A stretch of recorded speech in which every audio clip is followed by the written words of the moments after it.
Astaghfirullahal azim alladzi la ilaha illa huwal hayyul qayyum wa atubu ilaih. Astaghfirullah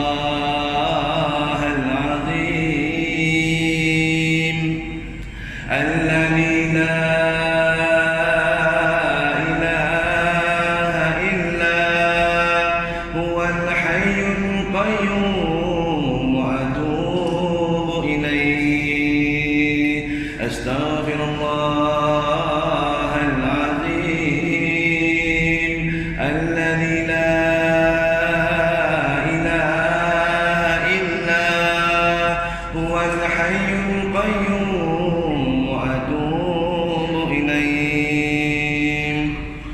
أستغفر الله العظيم الذي لا إله إلا هو الحي القيوم وأتوب إليه. أستغفر الله العظيم الذي لا إله إلا هو الحي القيوم وأتوب إليه.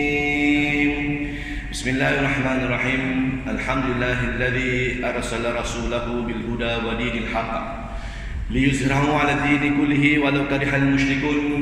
أشهد أن لا إله إلا الله وأشهد أن محمدا عبده ورسوله. اللهم صل وسلم على سيدنا محمد وعلى آله وصحبه وبارك وسلم. أما بعد. Assalamualaikum warahmatullahi taala wabarakatuh. Alhamdulillah, summa alhamdulillah. Merafakan syukur kepada Allah Subhanahu wa taala atas kesempatan yang telah diberikan kepada kita semua pada pagi yang berbahagia ini. Dapatlah sama-sama kita berada di rumah Allah di Masjid Bandar Tun Sin-On yang penuh ceria, dan saya melihat wajah-wajah ayanda bonda kan, para tetamu Allah, para penziarah Nabi yang dimuliakan. Alhamdulillah. Jadi terima kasih kerana memberikan saya merasmikan mikrofon baru ni. Mikrofon baru kan. Okey, baik, setelah 2 tahun kurang lebih kita tidak berkumandang berkursus asas haji di Masjid Tun Sin-On. Jadi alhamdulillah kini kita kembali semula.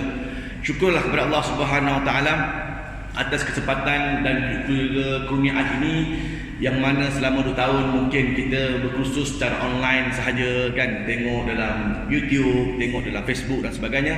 So hari ini dapat kita bertemu muka, dapat bersua, alhamdulillah. Jadi apa khabar, semua sihat ke? Alhamdulillah. Jadi insya-Allah pada pagi ini kita akan mulakan kursus asas haji kita pada minggu yang pertama. Saya tayangkan slide ni. Ya. Okey. Ada slide ya? Baik. Jadi kepada tuan-tuan dan puan-puan yang ada buku kursus asas haji yang mungkin ada sebelum ni, kursus asas haji 1441 Hijrah ke kan, boleh pakai lah buku tu kan. Rasanya buku tu yang paling latest, ke ada satu lagi yang latest 1442. Jadi saya pun dapat makluman, insyaAllah buku kursus asas haji yang baru sedang diusahakan untuk diberikan kepada para jemaah. Jadi siapa yang ada yang 2019 punya pun boleh pakailah kurang lebih. Cuma ada sikit sebanyak pembaharuan pada beberapa tajuk yang ke depan, kan, sebab kita baru saja selesai dalam muzakarah haji peringkat kebangsaan yang ke-39 pada November, pada pertengahan hari itu. pada awal hari tu. Jadi dia orang ada sikit perubahan apa semua dalam buku tersebut. Cuma ada part buku yang mana dikekalkan lah. Contohnya macam minggu ni kan, minggu pertama mengenai sejarah dan pengenalan. Jadi so far saya tengok tak ada apa-apa penambahan daripada slide-slide yang lama. Jadi kita boleh pakai lah kan, buku yang mana ada boleh rujuk ya, yang mana tak ada buku boleh rujuk ke slide yang ada di hadapan ya. Tak perlu ambil gambar ke apa semua, tak payah kan. Siapa yang nak, nanti kita bagi slide ini dalam WhatsApp group kan, tuan-tuan boleh download, boleh tengok sendiri apa semua. So hari ni dengar je apa yang kita nak ceritakan, dan kalau ada sebarang pertanyaan, ada 2 mikrofon kiri kanan, tuan-tuan boleh bangun untuk bertanya lah, tak ada masalah ya. Saya Saifullah bin Muhammad Nasri, merupakan Pekta Pengurus Ibadah Haji Tanah Air, merangkap mutawif lah kan. Kita ni mutawif secara freelance-nya. Saya bersama dengan travel, Tabung Haji Travel, Andalusia Travel kan, dan juga beberapa travel yang lain juga, dan juga bertugas secara penuh lah membawa jemaah umrah untuk musim ini. Jadi baru dia balik 3 hari lepas, alhamdulillah, merupakan trip yang ke-5 saya untuk edisi musim ini 1444 Hijrah. Dan kalau tuan-tuan bertanya pada saya, banjir ke Jeddah itu, memang banjir betul kan. Jeddah memang dilanda banjir betul. Setahun sekali memang gitulah kan. Memang gitulah. Ada parit tak ada kan, longkang pun tak ada. Memang banjir tuan-tuan kan. Kita yang parit, longkang, sungai punya besar pun banjir. Sana tak ada langsung. Jadi jalan raya lah menjadi longkang kan. Bila hujan, bah habis semua kan. Jadi begitulah keadaannya. Mekah, Madinah pun hujan. Memang saya pergi baru ni pun, dia orang memang siap ada solat minta hujan kan. Solat sunat istisqa yang dipimpin oleh Imam Sudais hari itu. Memang Allah Ta'ala bagi betul hujan ni. Dan itu petanda lah kepada musim sejuk bakal menjelang tiba. Ya, Madinah pun sekarang ni dah turun suhu 28 Celsius. Mekah masih lagi 31, 32 normal lah kan, Mekah normal. Hujan tak ke mana pun, Mekah sofa normal. Tapi Madinah dah sejuk, Taif makin sejuk. Hari tu saya pergi pun berasap mulut kan. Kan. Dah jadi macam overseas lah kan, kurang lebih gitulah. Jadi kepada tuan-tuan yang mungkin sehari 2 minggu depan ke 2 minggu lagi nak pergi umrah ke apa semua, selamat berangkat lah saya ucapkan. Yang mana tak ada pergi ke Tanah Suci, ikutilah kursus-kursus anjuran tabung haji ini setiap minggu di sini. Secara hakikatnya saya ini menggantikan kepada Al-Fadil Datuk Kamal lah, ya, beliau yang ditugaskan untuk memberi kursus asal haji di sini.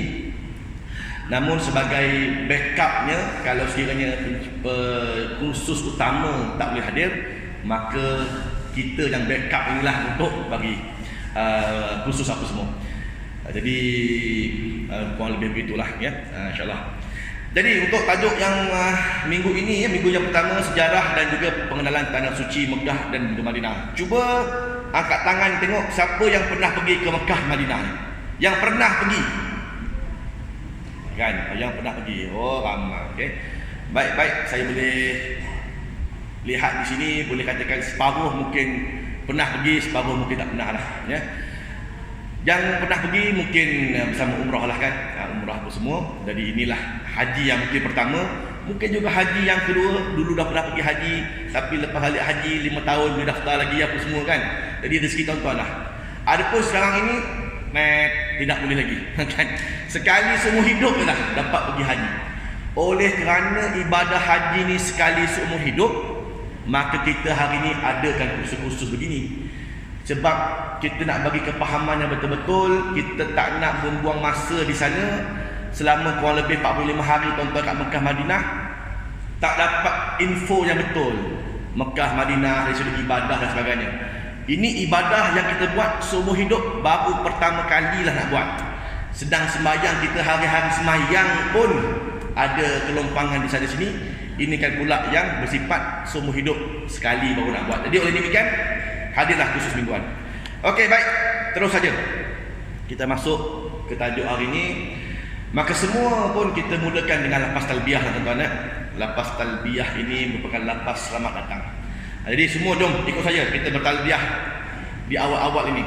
Ya, sebut sekali ikut. Labbaik Allahumma labbaik, labbaik la syarika lak labbaik, innal hamda wan ni'mata laka wal mulk la syarika lak, labbaik Allahumma labbaik, labbaik la syarika lak labbaik, innal hamda wan ni'mata laka wal mulk la syarika lak, labbaik Allahumma labbaik, labbaik la syarika lak labbaik, innal hamda wan ni'mata laka wal mulk la syarika lak. Baik, itulah dia lapas talbiyah. Rasa macam budak lagi nak pergi tu kan, dia punya aura tu kan. Jadi begitulah keadaan tuan-tuan bila pergi haji ni. Bermula daripada sekarang lagi semuanya pun macam dah terasa dah. Dapat dah macam seolah-olah dia jemput-jemput begitu kan. Jadi memang itulah auranya untuk haji ni. Apatah lagi tuan-tuan, buka peti surat, dapat surat anda terpilih untuk pergi haji. Allah kan. Ada yang menangis kan, dapat panggilan pergi haji ni kan. Inilah yang selama ni aku idam-idamkan untuk ke tanah suci untuk buat haji. Persiapan semua dibuat, pergi pula ke Mufimpik kan, salam-salam apa semua dengan saudara mara dan menghantar kita anak-anak apa semua. Kita pun masuk ke Dewan Mufimpik itu, kejap lagi ada taklimat oleh Ohta Operasi Haji Tanah Air. Dan lepas tu kita pun dengar taklimat, baca doa, beratur naik bas kan, escort polis dan pergi ke KLIA. Wah, nak terbang tu lah ni, nak terbang. Maka di situ lagi kita merasailah dengan lapas talbiyah ini. Apakah maksud talbiyah? Talbiyah ni maksudnya ucapan selamat datang. Hamba-Mu datang menyahut panggilan-Mu ya Allah. Hamba-Mu datang menyahut panggilan-Mu. Hamba-Mu datang menyahut panggilan-Mu. Tuhan yang tiada sekutu bagi-Mu. Hamba-Mu datang menyahut panggilan-Mu. Sesungguhnya segala puji dan nikmat dari kerajaan adalah kepujaan-Mu. Tiada sekutu bagi-Mu. Itulah maksud talbiyah. Kata Nabi SAW, ketika mana kita menuju ke rumah Allah, tiadalah zikir yang paling afdal melainkan lapas talbiyah. Macam-macam zikir kita boleh ungkapkan, tetapi sebagai tetamu Allah, talbiyah ini di bibir sentiasa.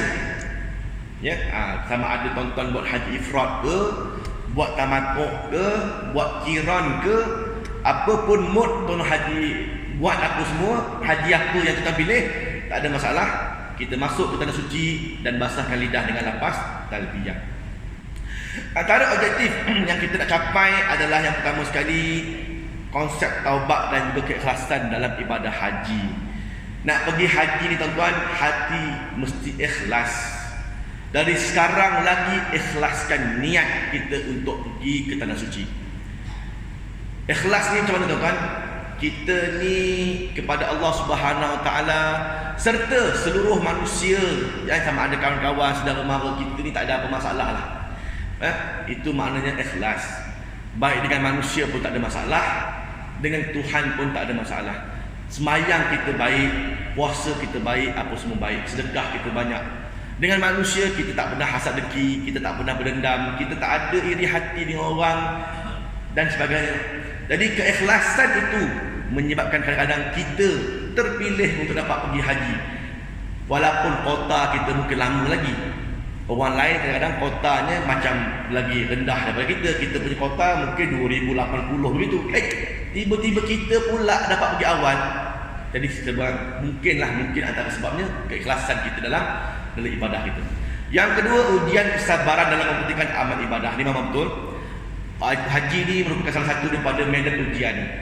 Kita akan bertemu dengan pelbagai manusia, kadang-kadang sebilik dengan pelbagai orang yang tak semua orang sama pemikirannya macam kita.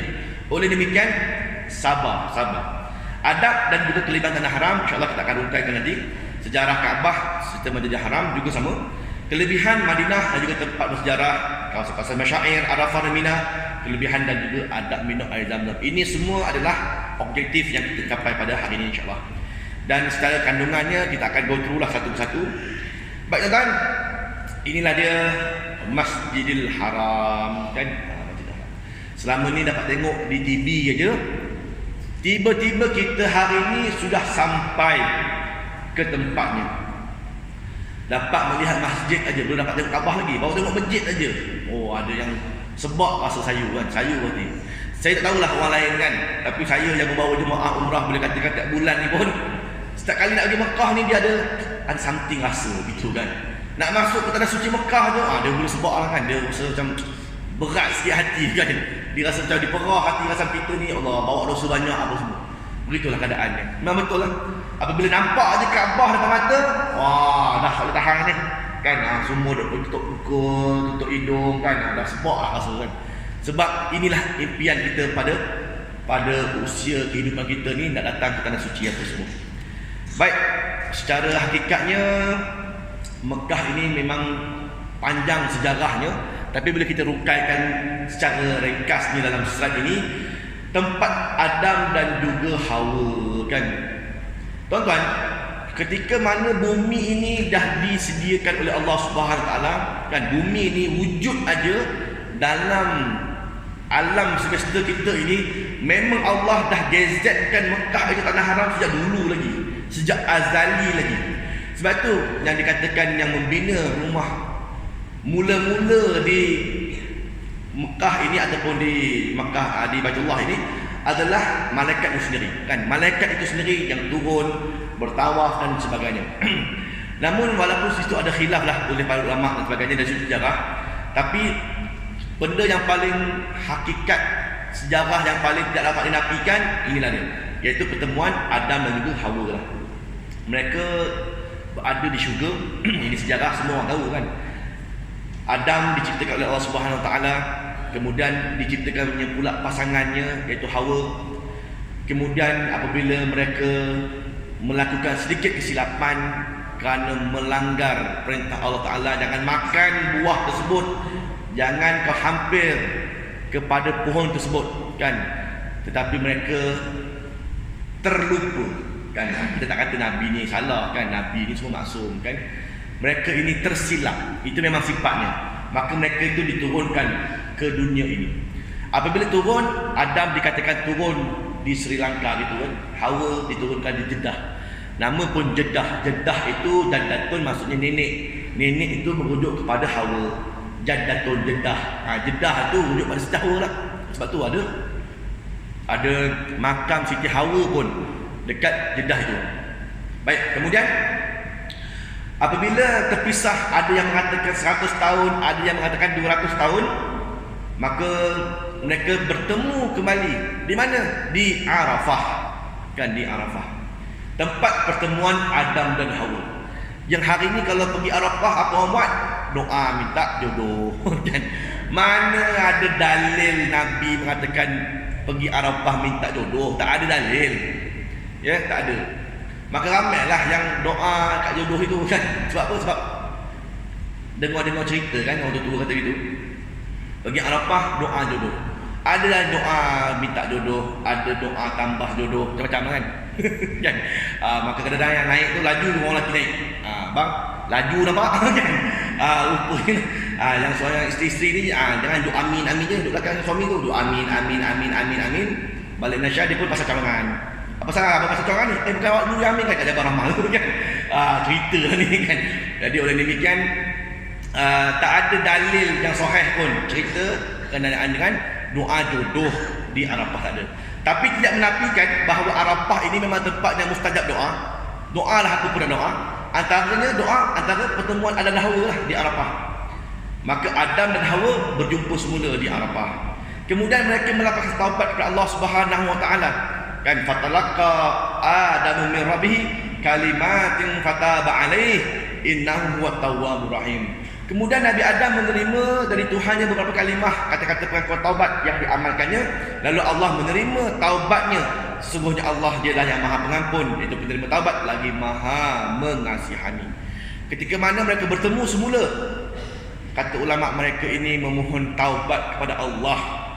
Macam-macam cara mohon taubat, maka tidak lagi diampunkan oleh Allah Subhanahu Wa Taala, sehinggalah mereka ini bertawaf mengelilingi Baitullah. Kenapa? Kerana daripada Adam dia melihat dulu, dia dapat ilham ketika mana Allah Ta'ala nak bagi macam mana manusia untuk memulakan taubatnya. Allah datangkan ilham kepada Nabi Adam bahawa dahulunya di langit sana pernah melihat para malaikat memuliakan Allah dengan mengelilingi Baitul Ma'mur. Maka mereka pun membina satu binaan di muka bumi, inilah yang namanya Kaabah pada hari ini, sambil mengelilingi Kaabah, kan? Dengan doanya, Rabbana zalamna anfusana wa illam taghfir lana wa tarhamna lanakunanna minal khasirin. Ini doa saya kira lepas solat memang kita buat ni, kan? Iaitu, ya Tuhan kami telah menganiaya diri kami sendiri, dan kalau Engkau tidak mengampunkan kami dan memberi rahmat kepada kami, niscaya menjadilah kami dari golongan orang-orang yang rugi. Surah Al-A'raf ayat 23. Maka ini doa bermula sekarang lagi tuan-tuan, jangan tinggal. Rabbana zalamna anfusana wa illam taghfir lana wa tarhamna lanakunanna minal khasirin. Dan inilah doa di mana Allah menerima taubat ataupun pengampunan Nabi Adam alaihissalam.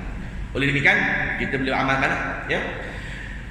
Dan hasutan iblis ini tuan-tuan memang berada di mana-mana, baik di dalam syurga sekalipun ketika mana Adam dan Hawa berada ketika itu. Waktu itu Adam dan Hawa dan iblis ini memang boleh keluar masuk syurga ini. Nama pun Azazil, kan? Nama iblis ni asalnya Azazil. Azazil ni apa maksudnya tuan-tuan? Penjaga khazanah syurga, itu maksud Azazil. Punya hebatnya yang namanya Azazil ini, syurga tu keluar masuk aja.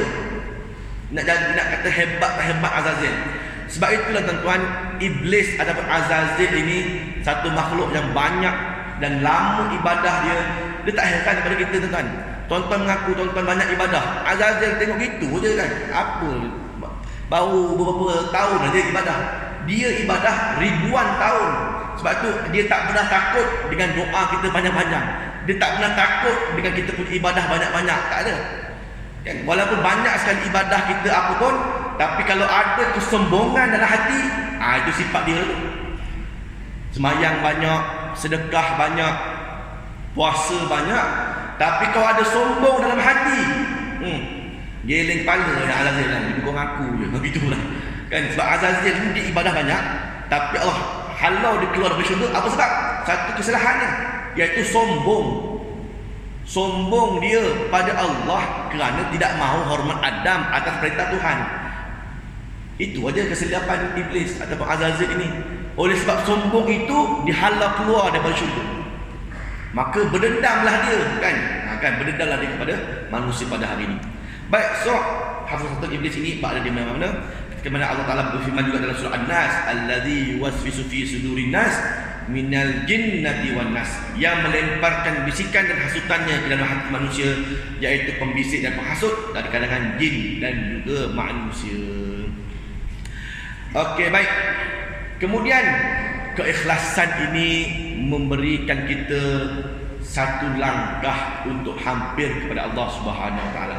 Allah Taala berfirman, "Watlu 'alaihim naba'a abnai Adam bil haqq idz qarraba qurbanan fatuqbila min ahadihima wa lam yutaqabbal min al-akhari qala la aqtulannak qala innama yataqabbalu Allahu minal muttaqin." Dan bacakanlah wahai Muhammad kepada mereka, yakni kita semua ini, kisah mengenai dua orang anak Adam, Habil dan juga Qabil, yang berlaku dengan sebenarnya, iaitu ketika mana mereka berdua mempersembahkan satu persembahan korban untuk mendampingkan diri kepada Allah. Lalu diterima korban salah seorang di antaranya, iaitu Habil, dan tidak diterima pula korban dari yang lain, iaitu Qabil.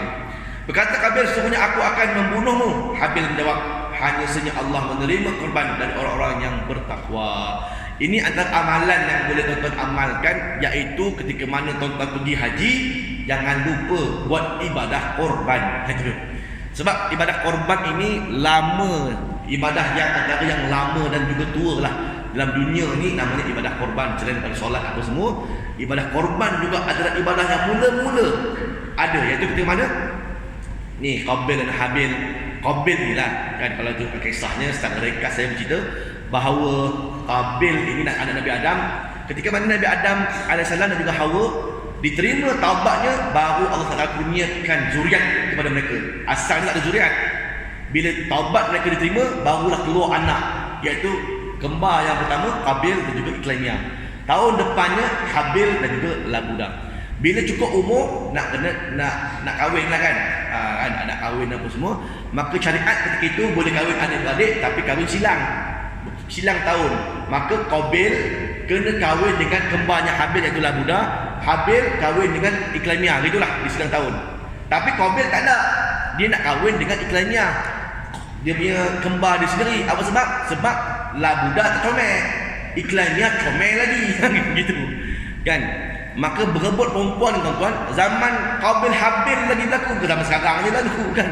Zaman hari ni berebut perempuan tak heran, dulu lagi manusia memang begitulah sifatnya, berebut perempuan.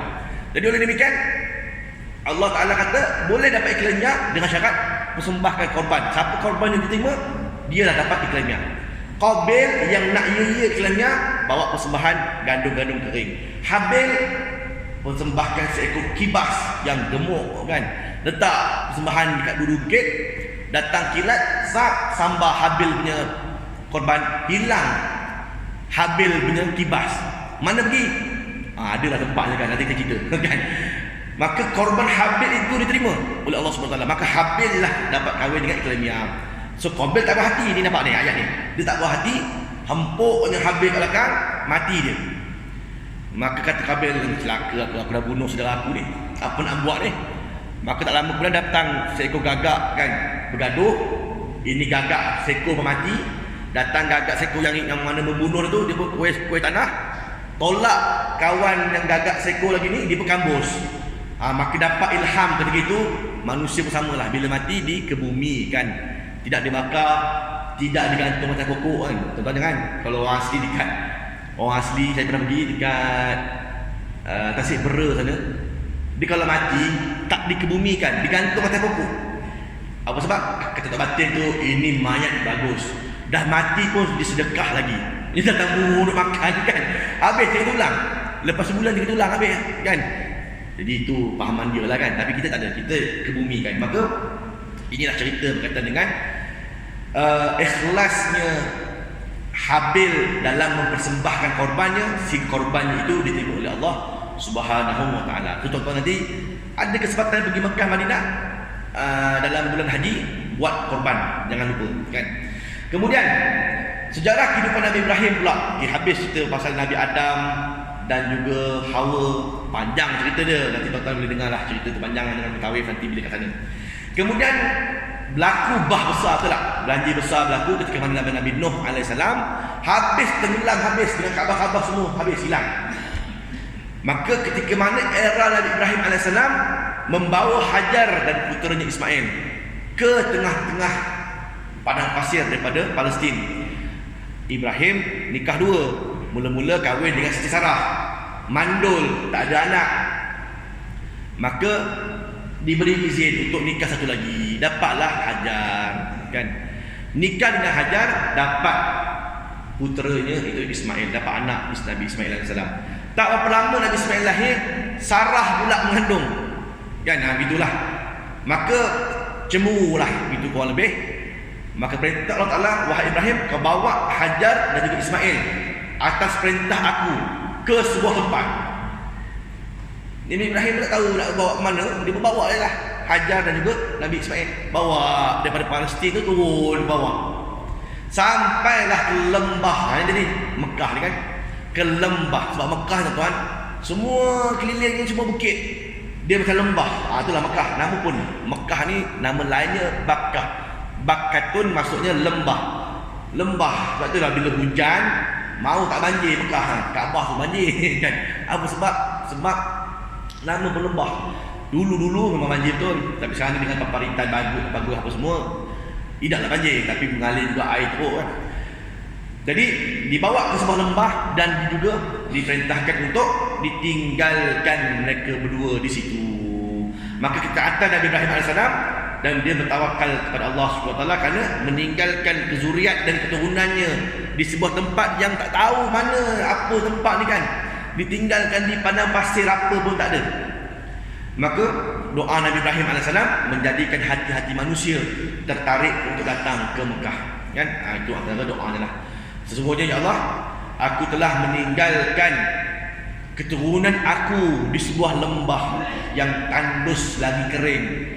Jadikanlah hati-hati manusia apabila melihat mereka rasa kesian kepada mereka ini. Begitu. Ketika mana ditinggalkan, Hajar bertanya pada Ibrahim, wahai Ibrahim, wahai bang, nak tinggalkan kami kat sini ke? Ibrahim senyap je kan, tak jawab apa. Adakah sini yang kau nak tinggalkan kami dua ni kan? Perempuan dan baby kan, tinggal pada pasir. Senyap dari Ibrahim kan, tak kata apa-apa. Sehinggalah kata Hajar, adakah ini perintah Tuhanmu untuk meninggalkan kami kat sini? Barulah Nabi Ibrahim angguk kepala kan. Betul, ini perintah Allah suruh, itu sebab aku bawa ke sini. Kata Hajar, nampak isteri yang solehah yang taat pada perintah Allah. Apa kata dia? Kalau Allah perintah, sesungguhnya Allah tidak akan mengenai hamba-Nya. Maka tak apalah, berlalu pergilah kan. Nabi Ibrahim pun berlalu pergi balik ke Palestin gitu, tinggal gitu je kan. Maka datanglah, nanti kita akan tengok satu-satu kan. Datanglah kaum-kaum yang mula berdagang apa semua berjumpa dengan Hajar. Maka Hajar mengadu kepada Allah, mohon rezeki. Berlari-lari ulang-alik kan ketika mana dan ditinggalkan oleh Nabi Ibrahim. Air pun nak habis dah. Maka berlari-lari itu yang disyariatkan untuk kita bersa'i kan. Lari bukit Safa, pergi pula ke bukit Marwah, bukit Safa balik, bukit Marwah balik. Apa gamaknya mungkin cari air kan. Tengok mana ada air sumber air, tak nampak kayak gitulah kan. 7 kali pergi balik. Maka kita pun hari ni 7 kali pergi balik untuk sa'i. Kita berkata, Allah kenapa lah 7 kali, sekali sudah lah kan? Itu dah syariatnya begitu kan. Ada ditakdirkan 7 kali pergi balik. Maka kita pun syariatkan 7 kali pergi balik untuk sa'i. Satu hala 450 meter kurang lebih kan. Bukit Safa ni dia lebih tinggi sikit berbanding Marwah. Sebab tu hari ni kalau Bukit Safa tu dia ada barrier kaca, tuan-tuan boleh nampak kan Bukit Safa itu. Marwah boleh pijak lagi kan. Di ground floor tu Bukit Marwah boleh pijak, boleh lepak-lepak, boleh duduk-duduk kat situ lagi apa semua. Cuma di ground floor tu memang ramai. Jadi satu hala sa'i 450 meter kurang lebih. Jadi tuan-tuan 7 kali pergi balik 3.6 km lah kurang lebih ya. Sebab itulah untuk ibadah haji tuan-tuan, bukan setakat ilmu ini sahaja, fizikal, daya tahan, ketahanan badan untuk buat ibadah ini. Sedang umrah yang mana tuan-tuan pernah pergi pun begitulah dia punya penatnya buat umrah. Ini kan pula haji. Oleh demikian, standbykan diri anda untuk buat ibadah ini ya, insyaAllah. Maka akhirnya Ismail tengok nangis-nangis gitu, muncullah air Zam-Zam daripada tendangan kaki Nabi Ismail AS. So itu ada riwayat juga lah. Ada yang mengatakan daripada tendangan kaki Nabi Ismail AS, dihentak-hentak itu pam keluar air. Yang keduanya daripada Jibril AS kan, dia menusukkan sayapnya ke dalam bumi dan pancarlah juga air Zam-Zam di situ. Maka ketika mana Nabi Ismail berusia 13 tahun, Nabi Ibrahim datang semula ke Mekah. 13 tahun dah tinggal, datang balik semula ke Mekah. Tengok ketika mana Nabi Ismail umur 13 tahun, tingkatan 1 ketika itu kan, datang Nabi Ibrahim, tengok oh dah besar dah, anak aku ramai lah pula yang dah bina rumah apa semua sini kan. Dulu kosong aja, hari ni dah ada ramai. Datang perintah Tuhan apa dia? Ini dia, untuk menyembelih pula Nabi Ismail. Udah lama tinggal, sampai-sampai nak sembelih kan. Kata Allah Ta'ala dalam Al-Quran, falamma balagha ma'ahu as-sa'ya qala ya bunayya inni ara fil manam anni azbahuka fanzur madza tara. Qala ya abati if'al ma tu'mar satajiduni insyaallah minas sabirin. Kata Ibrahim, wahai Ibrahim, sembelihlah anakmu, kata Allah. Maka Nabi Ibrahim siap bertanya kepada anak dia. Dia nampak, padahal itu perintah Tuhan tu kan. Tapi Nabi Ibrahim sebagai ayah tanya juga pendapat anak. Sebab tu kita hari ni pun sama jugalah kan. Memang betul kita ni sebagai ayah ni dia ada power kan. Power, kuasa veto. Apa yang ayah cakap, anak-anak boleh nak bantah apa semua. Tapi kadang-kadang kita ni jadikan anak sebagai kawan-kawan kita kan. Sebab tu kata guru saya dulu, kata guru saya, dia petik daripada kata-kata Sayyidina Umar Al-Khattab. 7 tahun pertama anak jadikan dia sebagai raja kan. Apa nak dapat aja. 7 tahun yang kedua, 7 sampai 14, 8 sampai 14 tahun, jadikan dia sebagai hamba kan. Arwah dia buat kerja rumah, nyapulah, masaklah, apa semua, buat kerja. 7 tahun yang berikutnya, 15 tahun dan ke atas, jadikan anak sebagai sahabat. Gitu cerita dia kan. Maka Nabi Ibrahim saya tanya pada anak, ya bunai, wahai anak kesayangan aku, sesungguhnya aku melihat malam tadi aku menyembelihmu. Madza tara? Apa pendapatmu? Kan, apa pendapatmu? Ni anak soleh jawab kan. Qala ya abati, wahai ayah kesayangan aku, if'al ma tu'mar, lakukan dan jalankan apa yang diperintahkan olehmu. Anak soleh kan. Kalau betul itu perintah Allah, jalan, tak ada masalah. Satajiduni insyaallah min sabirin. Sesungguhnya Allah, ayah akan mendapati aku termasuk dalam golongan orang-orang yang sabar. Dan itu anak yang soleh. Cuba kalau kita pula, ya wahai anak, abah kalau tadi mimpi sembelih kamu, apa pendapatmu? Apa pula saya, bapak ayah yang tua sembelih? Kan gitulah pula kan. Itu kelebihan kita pula. Jadi ceritanya ini adalah perintah Allah, jalan, tak ada masalah. Maka berlakulah yang dikatakan sebagai sembelihan kepada Nabi Ismail, dan akhirnya ditukarkan oleh Allah Ta'ala kepada seekor kibas ya. Maka banyak riwayat mengatakan bahawa dari mana datang kibas tadi tu, itulah kibas milik Habil kan. Habil punya kibas muncul semula ketika mana? Di era Nabi Ismail alaihissalam. Hai, lamanya kan era itu. Yalah, ini semua adalah kehendak dan juga kekuasaan Allah Subhanahu wa Ta'ala. Apa semua tu kita tak dapat nafikan lah, kuasa Allah. Oleh demikian, hari ini dah ada satu tempat di bahagian Mina itu. Kalau tuan-tuan sampai ke bahagian Mina, atas ni adalah tempat kereta api Mina. Kita boleh tengok tepi bukit tu ada tempat kan, satu monumen kecil. Dikatakan di situlah tempat Nabi Ibrahim menyembelih Nabi Ismail alaihissalam. Kan biasa kalau pergi umrah mesti dibawa ke tempat itulah ya. Baik, kemudian ketika mana proses nak pergi sembelih tu, berlaku gangguan iblis. Nabi Ibrahim datang kali ketiga ke Mekah untuk setelah menerima perintah membina Kaabah. Setelah itu Nabi Ismail berusia 20 tahun dan ibunya telah pun meninggal dunia.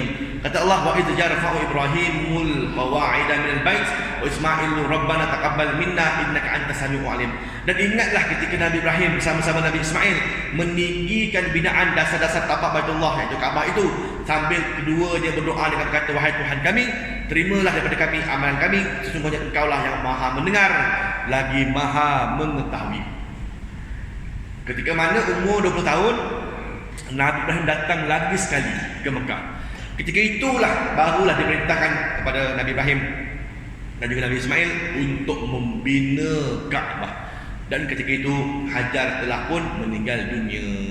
Maka dibinalah Kaabah padanya. Di mana? Di tempat di mana Nabi Adam pernah bina dahulu. Nabi Adam pula membina di mana tempat malaikat pernah membina dahulu. Memang itulah tempatnya, tak ada tempat lain. Jadi kalau bukan Tuhan yang sama yang perintahkan benda ini berlaku, sudah pasti di mengatakan tempat lah bina kan. Tapi ini tak. Oleh kerana Tuhan itu Tuhan yang sama, inilah dia tempat yang dibina. Baik, kemudian ketika mana kalau kita lihat dari sejarah lah, kawasan yang tidak berpenghuni lalu kabilah dagang apa, betul lah. Dahulunya orang berdagang daripada Yaman menuju ke Syam. Yaman ke Syam 10,000 km kurang lebih. Maka antara dua tempat ini, Mekah bukan destinasi tempat untuk mereka berhenti rehat apa semua. Sebab dahulunya kering tandus, kering kontang, tak ada apa-apa pengairan. Sehinggalah datangnya air Zam-Zam itu, barulah wujud kehidupan. Ketika mana Bani Jurhum ini, suku Jurhum, on the way lalu nak pergi ke Syam, tiba-tiba nampak banyak burung kan, gitu kan. Dan bila dia melihat ada dua orang kat situ, Hajar juga baby Ismail ketika itu. Kata dia orang, adakah kamu yang menjumpai tempat ini, yang air ni? Kata Hajar, betul, memang kami lah yang jumpa air ni kan. Memang betul lah pun kaki Nabi Ismail keluar air Zam-Zam. Maka kata ketua rombongan pedagang ini, sesungguhnya kamu adalah ketua tempat ini. Kami nak minta izin nak bina kemah lah apa semua kat sini, boleh tak kan? Maka mereka pun minta izin kepada Hajar untuk membina perubatan dan mengangkat Hajar dan juga Ismail sebagai ketua di tempat ini. Maka bina perumahan di sekeliling telaga Zam-Zam ni apa semua. Akhirnya Nabi Ismail pun dijodohkan dengan anak kaum Jurhum. Dan penguasaan Jurhum kurang lebih dalam 200 tahun di situ sebelum suku Khuza'ah pula dari Yaman menguasai Mekah dengan menewaskan kaum Jurhum ini. Qusay ibn Kilab, ni moyang Nabi sallallahu alaihi wasallam, menyatukan antara suku Arab menjadi satu bangsa atau kabilah Quraisy yang disegani. Banyak sangat suku-suku kat situ, Jurhum lah, Khuza'ah lah, macam-macam lagi yang lain. Datang satu orang yang namanya Qusay ibn Kilab ni, moyang Nabi, dialah yang menyatukan Arab ini. Daripada banyak suku-suku apa semua, jadi satu kabilah namanya kabilah Quraisy yang disegani, kan? Maka Nabi sallallahu alaihi wasallam dilahirkan semasa kepimpinan Quraisy di bawah pimpinan Abdul Muttalib, iaitu datuk Nabi, dan Rasulullah SAW menamatkan musyrikin Quraisy ke atas Mekah pada bulan Ramadan 8 Hijrah. Ketika mana Nabi berjaya untuk membuka semula kota Mekah, ya. Kemudian adab di tanah haram Mekah Al-Mukarramah, menyedari bahawa kita ini bermula hari ini lagi adalah perjalanan untuk menuju ke rumah Allah. Maka belajarlah untuk beradab di rumah Allah Subhanahu wa taala ini.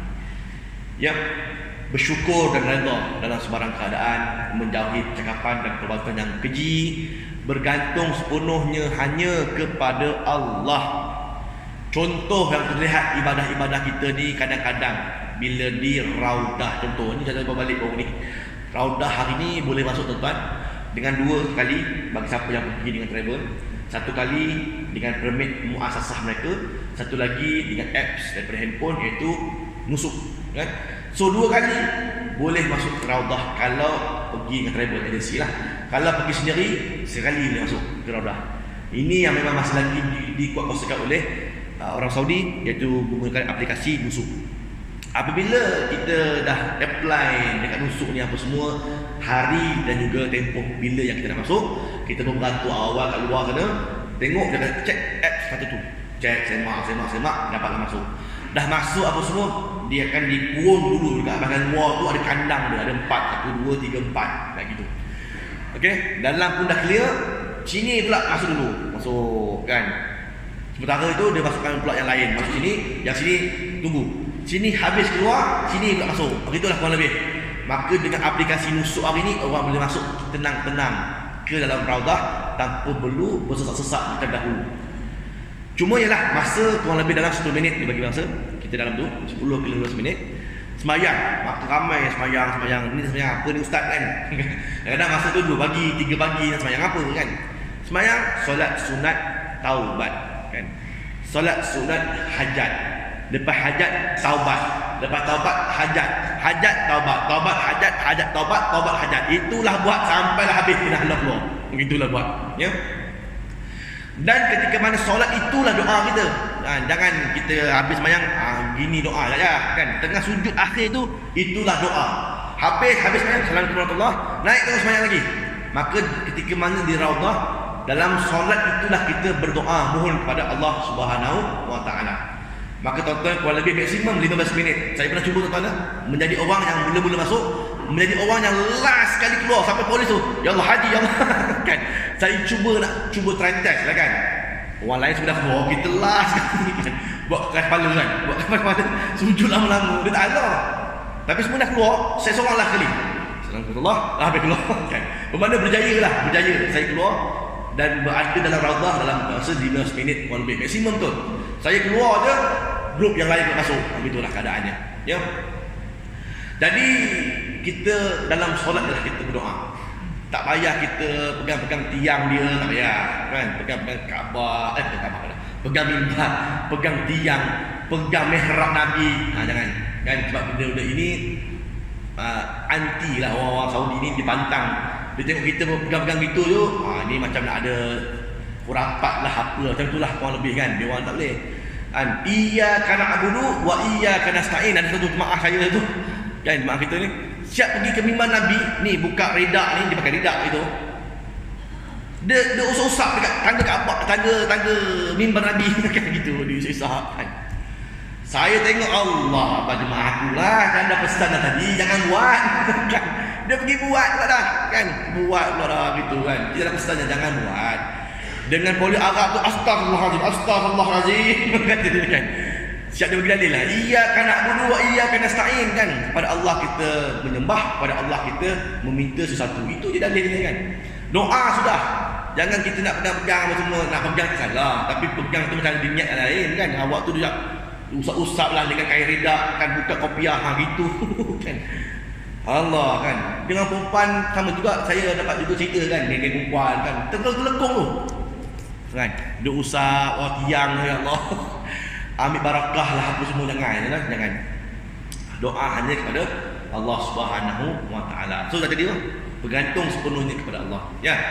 Okey, itu belum lagi tu. Nanti kat Mekah ada orang jual kelambu Kaabah. Ni dah sekarang ni, ramai dah scammer-scammer yang ada berkeliling Kaabah tu, scam untuk cium Hajar Aswad kan. Nak pegang Kaabah, minta riban-riban tu bukannya murah kan. Dapat cium Hajar Aswad, dia ada tim dia dapat cium tu. Lepas tu pau RM1,000 kan. Di mak kita pun dah pernah kena lah ya. Jadi belum cerita lagi orang jual kelambu Kaabah halah apa. Secebis kelambu Kaabah RM500. Tah kelambu Kaabah ke, tah kain mana dia ambil tak tahu. Dia mengaku kelambu Kaabah. Letaklah minyak wangi, bagi wangi. Kan? Ni ramai kan. Orang kita tak buat lah. Ini orang seberang boleh buat kan. Biasa gitu. Jadi orang kita ni kadang-kadang ada yang terpedaya dan membeli apa semua. Jadi jangan buat benda-benda yang tak sepatutnya kita buat. Okey, kemudian kita dah dalam setengah satu insya-Allah. Okey, menunjukkan akhlak yang mulia, kemudian kebanyakan ibadah, tawaf kan. Kita berada di Mekah tuan. Perbanyakkan masa tawaf sunat banyak-banyak itu je. Solat 5 waktu jangan tinggal. Selain itu tawaf sunat. Habis tawaf sunat, rehat tawaf sunat lagi yang bersebut kan. Jadi masa sekarang ni memang betul nak turun ke medan tawaf, orang lelaki memang kena pakaikan ihram, yang perempuan pakai baju biasa boleh turun. Yang lelaki medan tawaf memang pakai ihram, tak boleh buat apa. Kalau pakai baju biasa, tawaf yang besar. 1 kali pusing atas, 4 kali pusing bawah, kurang lebih. Jadi kita kena pakaikan ihram, menyamar lah kata orang kan. Kita tak ada kata apa-apa kan. Bukannya kita menipu, buat umrah tak ada, kita senyap je kan. Kita pakaikan ihram tu sebagai syarat boleh turun, itu aja. Sebab tu kita bagi pesan kat orang yang pergi umrah sekalipun, bawa 2 pasang, 4 helai lah. Jadi 2 helai pasang, 2 helai standby. Ni basuh, ni bukan pakai. Ini basuh, ni pakai. Itulah kurang lebih. Apatah lagi nanti haji, tuan-tuan buat ifrat contohnya, lagi lah kan nak kena salin apa semua. So pakaian itu kena betul-betul cukup lah apa semua. Okey, baik, perbanyakkan tawaf sunat. Kemudian semangat tolong-menolong, kerjasama antara satu sama lain. Nanti kalau sekiranya ada grup-grup yang mau masuk apa semua, tuan-tuan sudah lama 3 hari dekat Mekah, sambut-sambut lah, bantu pihak tabung haji kan, menyambut tamu datang masuk kan. Dan sekarang ni saya tak pasti sama ada musim ini ada ke tidak lagi sahabat tabung haji kan. Kalau ada, join lah kan. Yang mana kuat-kuat tenaga apa semua tu, join sahabat tabung haji. Bantu pihak tabung haji untuk menyantuni tetamu Allah yang baru tiba. Kita dah tiba dalam seminggu. Kita dah faham lah selok-belok nak pergi masjid ke mana, bilik air kat mana, tingkat berapa. Kita dah faham lah selok-belok tu. So bila datang tetamu yang baru ni, blur-blur muka kita boleh terangkan dengan bahasa jemaah gitu. Bukan bahasa petugas. Petugas ni ada bahasa dia. Tapi kalau jemaah, kita ada bahasa kita kan. Bang, situ je bang, bilik air tu atas tu dia makan, itu senang, cakap tu terang je. Baik, kemudiannya elakkan sifat sombong, elakkan pertengkaran, elakkan mengadu domba, bawa cerita yang tidak sahih. Kalau ada sebarang apa kemusykilan, rujuk terus ke pihak tabung haji apa semua. Kemudian kelebihan Mekah Al-Mukarramah ini memang betul tempat mulia, selamat, aman, dan juga digandakan 100,000 pahala pada setiap ibadah tuan-tuan.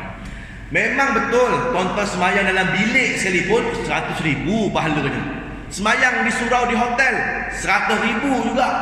Sedekah, puasa, kita bagi apa pun, infak sabil, fakir miskin makan, wakaf Quran, apa semua, pahala kita diganda-ganda oleh Allah SWT. Tapi sesungguhnya macam semayang, kita menghampiri dah, kita dah hampir dah dengan Masjidil Haram semua tu, eloklah semayang kat masjid yang gitu. Kita memang dapat 1,000 kat bilik, tapi kalau kat masjid dapat 1,000 pahala, dapat solat di mana imam semayang, dapat berjemaah, dapat beriktikaf dalam masjid, dapat tengok Kaabah depan mata. Banyak benda lah kan? Banyak lagi pahala lain. Oleh demikian, rajin-rajin pergi masjid kan, walaupun tuan-tuan punya hotel mungkin kan 1 kilometer kan, mungkin 1.1 kilometer, kita boleh atur lah Kalau rasa siang panas benar, rasa nak pergi ke masjid ni, panas ni kalau pergi ni bitan kurang kan. Pergi maghrib ataupun asar lah, asar okey lagi kan. Asar tu dah mendung sikit, dah sayup sikit matahari. Okey. Asar, maghrib, isyak, subuh beres lah.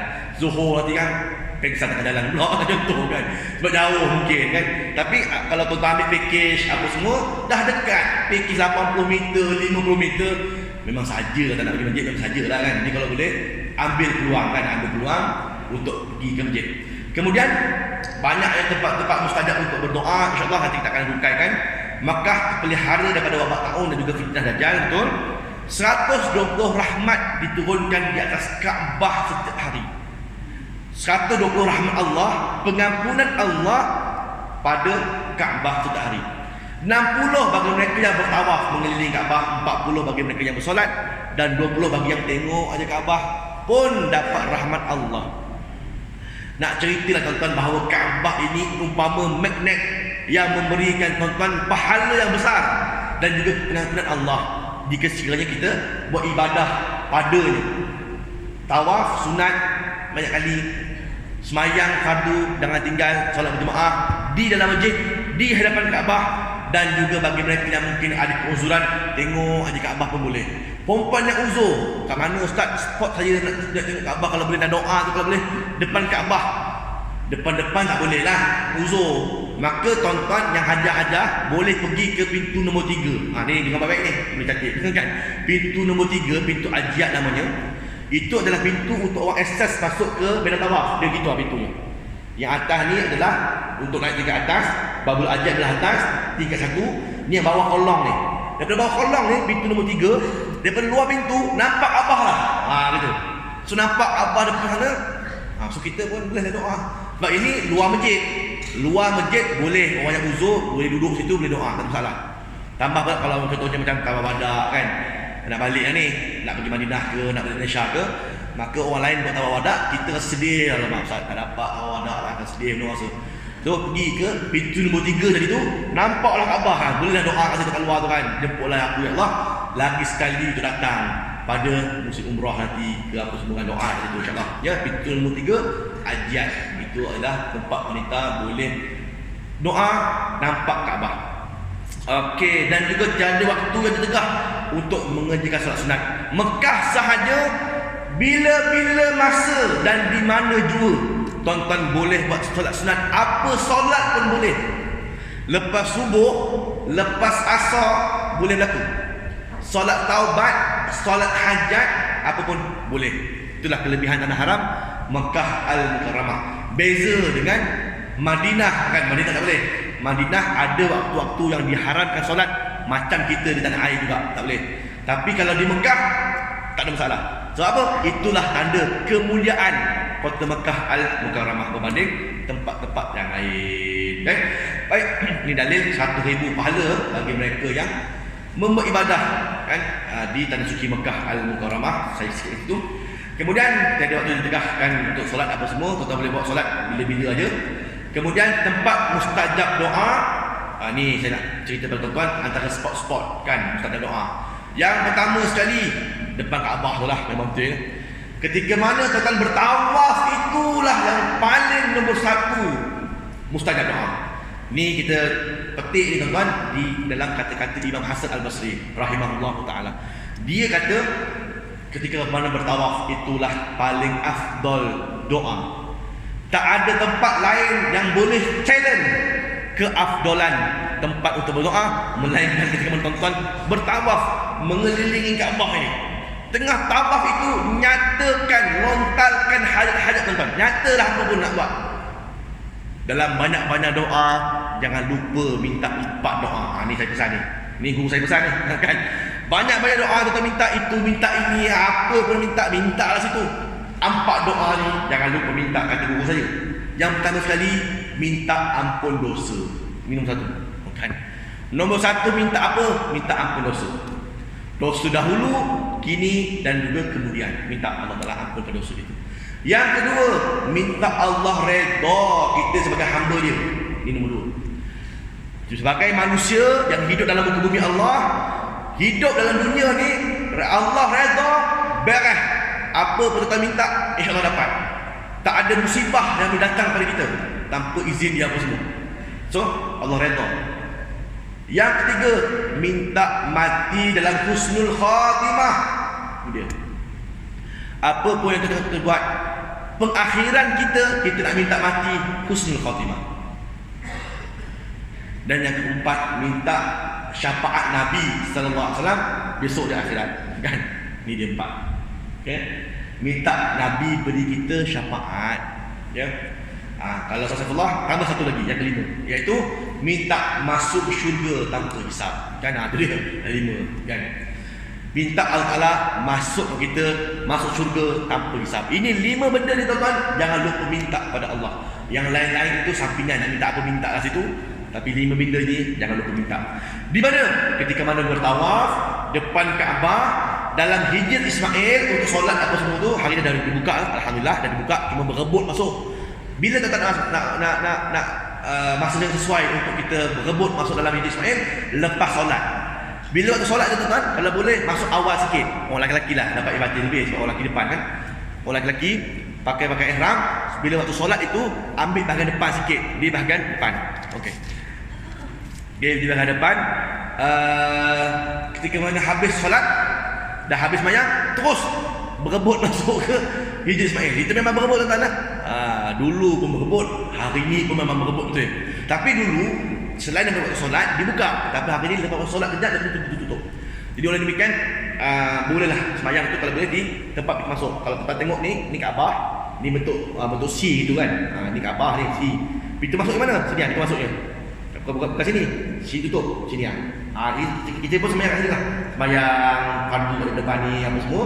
Bila dibuka je, terus masuk. Kan untuk ambil solat dalam Hijr Ismail. Memang dapat masuk dah insya-Allah kan, slow-slow dapat first sesi ke second sesi ke ikutlah kan. Kemudian belakang makam Ibrahim, ini pun juga tempatnya mustajab doa. Selain itu Safa Marwah juga tempatnya mustajab doa. Bagi orang yang uzur wanita, Bukit Safa Marwah ini boleh duduk ya, boleh berdiri, boleh masuk di Bukit Safa Marwah.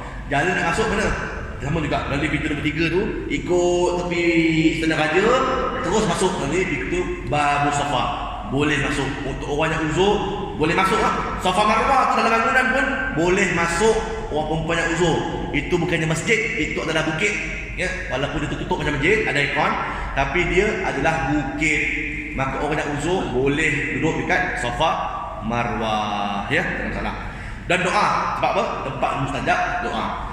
Mas'ah laluannya, Arafah nanti waktu wukuf sudah pasti, Muzdalifah betul kita ada batu apa semua, Mina selama 3 hari kita bermabit di Mina, dan juga kita mana melontar jamrah, itu juga adalah tempat yang mustajab doa insya-Allah. Ya. Baik, ini adalah tempat-tempat yang mustajab doa. Jadi tuan-tuan boleh aim untuk kita berada di sana. Tapi ialah di Arafah, di Muzdalifah semua masanya pendek. Masa yang paling banyak di mana? Di Mekah tu sendiri lah kan, di Madinah Haram, di Kaabah apa semua. Okey. Baik, saya kira kita berehat dulu seketika kat situ. Insya-Allah kita akan sambung semula selepas ini. Kita berehat selama 15 minit untuk memberi laluan kepada tuan-tuan nak ambil air ke, nak makan ke, nak minum ke apa semua. Kita masuk semula pada jam 10.40 ya, 10.40. Aku qali hadza wa astaghfirullahalazim lakum. Assalamualaikum warahmatullahi taala wabarakatuh.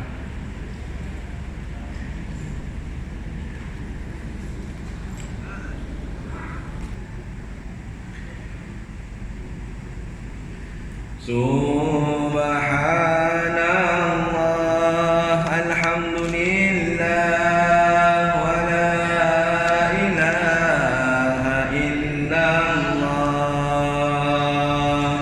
Subhanallah, alhamdulillah, wa la ilaha illallah. Bismillahirrahmanirrahim. Alhamdulillah wassalatu wassalamu ala Rasulillah wa ala alihi wa sahbihi wa man walah, amma ba'du. Assalamualaikum warahmatullahi taala wabarakatuh. Alhamdulillah, kembali kita bersiaran dalam TV kat depan ni ya. Okey, baik, seperti mana yang dikatakan tadi, itu yang kita doa lah, tuan-tuan. Doa agar had umur biar dia buka sampai bila kan, tak ada had umur lah, biarlah kan. Kalau ada hak umur atas 65 tu gini dah Allah kan, atas 65 Allah kan. Tapi kalau tak ada hak umur, insya-Allah kan, berailah, alhamdulillah ya. Yang kedua kan, rayuan tu jangan lupa kan, jangan lupa buat, khususnya pada siapa-siapa yang bukan 1442 Hijrah, 1443 Hijrah. Buat rayuan kan. Saya rasa ramai yang tak install lagi apps Tijari ni kan, aplikasi Tijari ni kan. Baru dengar hari ni. Aplikasi apa Ustaz? Tijari. Baru pertama kali dengar kan. Jangan lupa kan, ni zaman sekarang tuan-tuan ni, zaman di hujung jari. Memang namanya pun Tijari. Di jari itu kan. Tabung haji di jari anda. Jadi senang kan. Tijari itu ambil perkataan tijarah kan, maksudnya perniagaan kan. Jadi bagus juga tu kan. Dan juga di jari tu bagus satu istilah yang memang sesuai kan. Jangan dahulu sekarang, nanti balik kan. Ini dandan handphone. Sabar. Nanti balik buat kan. Ini dengar dulu apa saya cakap ya. Kemudian yang ketiganya, rayuan tu jangan lupa mohon. Yang ketiganya, kesihatan kan. Tuan-tuan dah bersedia tara mana sekalipun, ilmu dah cukup mantap, persiapan dah cukup bagus, tiba-tiba hari nak pergi kan, sakit. Na'udzubillah lah. Kita doa kesihatan di tahap yang paling optimum sekali. Jangan lah nak dekat-dekat, nak pergi haji apa semua tu, kedua negara tu kurang-kurangkan. Mana tahu hari ni kan, zaman-zaman hari ni COVID ni belum tahu lagi kan, ada di udara ni apa semua. Jangan jadi kontak rapat, kontak casual apa semua kan, risau kita. Elok nak terbang, tak terbang kita. Apa sebab? Kontak casual, kontak rapat lah apa semua kan. Ya, jadi kok mana pun pastikan kesihatan yang terbaik. Dan kepada tuan-tuan yang mungkin ada sikit sebanyak kesihatan, masalah kencing darah tinggi tu, insya-Allah dapatkan nasihat doktor. Mudah-mudahan dengan makan ubat yang teratur, sihatlah insya-Allah ya. Itu yang paling mustahab saya rasa. Umur tak jadi masalah, tak jadi isu, tetapi kesihatan dia memang titik beratkan. Sebab yang lepas dia ambil bawah 65, dan juga kesihatan tak ada dakwa-dakwi tuan-tuan. Tak ada kompromi. Awak muda sekalipun sakit tak pergi betul. Kan itu tahun lepas lah.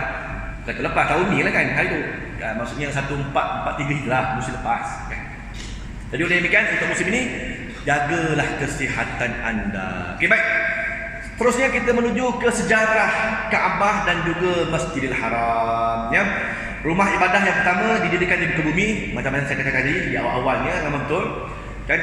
Binaan dan juga bangunan yang pertama dibina adalah Kaabah. Ini tiada dakwa-dakwi. Bukan Islam saja yang cakap, bahkan agama lain juga mengiktiraf tuan-tuan ya. Kaabah itu adalah binaan yang pertama dibina kan. Yahudi sendiri pun iktiraf Kaabah adalah rumah yang pertama dibina, walaupun ada versi Yahudi dia mengatakan Jericho di sana kan, kat Palestin, bahagian sepadan antara Jordan dengan Palestin. The oldest town in the world lah, satu tu Jericho kan. Kalau tuan nak pergi Baitul Maqdis, sebelum pergi Baitul Maqdis kat atas bukit tu, pergi Jericho dulu makan tengah hari apa semua kan. Dia tulis lah situ the oldest town in the world, padahal Mekah lah patutnya kan the oldest town in the world, tapi ada versi dia orang gitulah. Tapi majoriti agama memang mengiktiraf Kaabah rumah yang pertama yang dibina. Yang kedua, binaannya daripada batu yang diambil daripada 5 buah gunung, Jabal Lubnan, Tur Ziyada, Tur Sina, Jabal Nubi dan Jabal Hira. Yang ketiga, telah dibina 3 kali sebelum pembinaan Kaabah oleh Nabi Ibrahim AS. Pembinaan pertama para malaikat, yang kedua Nabi Adam, yang ketiga Nabi Syis AS. Ini pun sebenarnya ada khilaf ulama kan. Kita pun dalam bab ini jangan gaduh kan, apa yang tulis tu kita ikut lah kan. Ada yang katakan tak, yang pertama bina memang manusia bukan malaikat. Ada juga yang gaduh, sikit-sikit gaduh. Sabar kan. Benda-benda yang tak ada, benda yang libatkan gaduh ni tak payah, kita tak pening kan. Kita ikut je lah sejarah yang mana tertulis kan. Ini pun dipetik daripada kitab-kitab lama apa semua kan.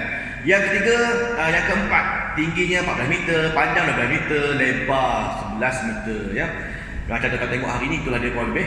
Yang kelima, pembinaan Kaabah semula dibuat pada zaman bangsa Quraisy ketika Nabi Muhammad sallallahu alaihi wasallam berusia 35 tahun. Kita sedia maklum bahawa berlaku banjir. Dulu banjir memang air semua ke Kaabah. Sebab Kaabah itulah yang paling rendah sekali, dia punya titik paling rendah sekali. Semua air. Hujan saja separuh Kaabah tenggelam. Dan binaan dahulu kan dengan simen. Dulu mana ada simen?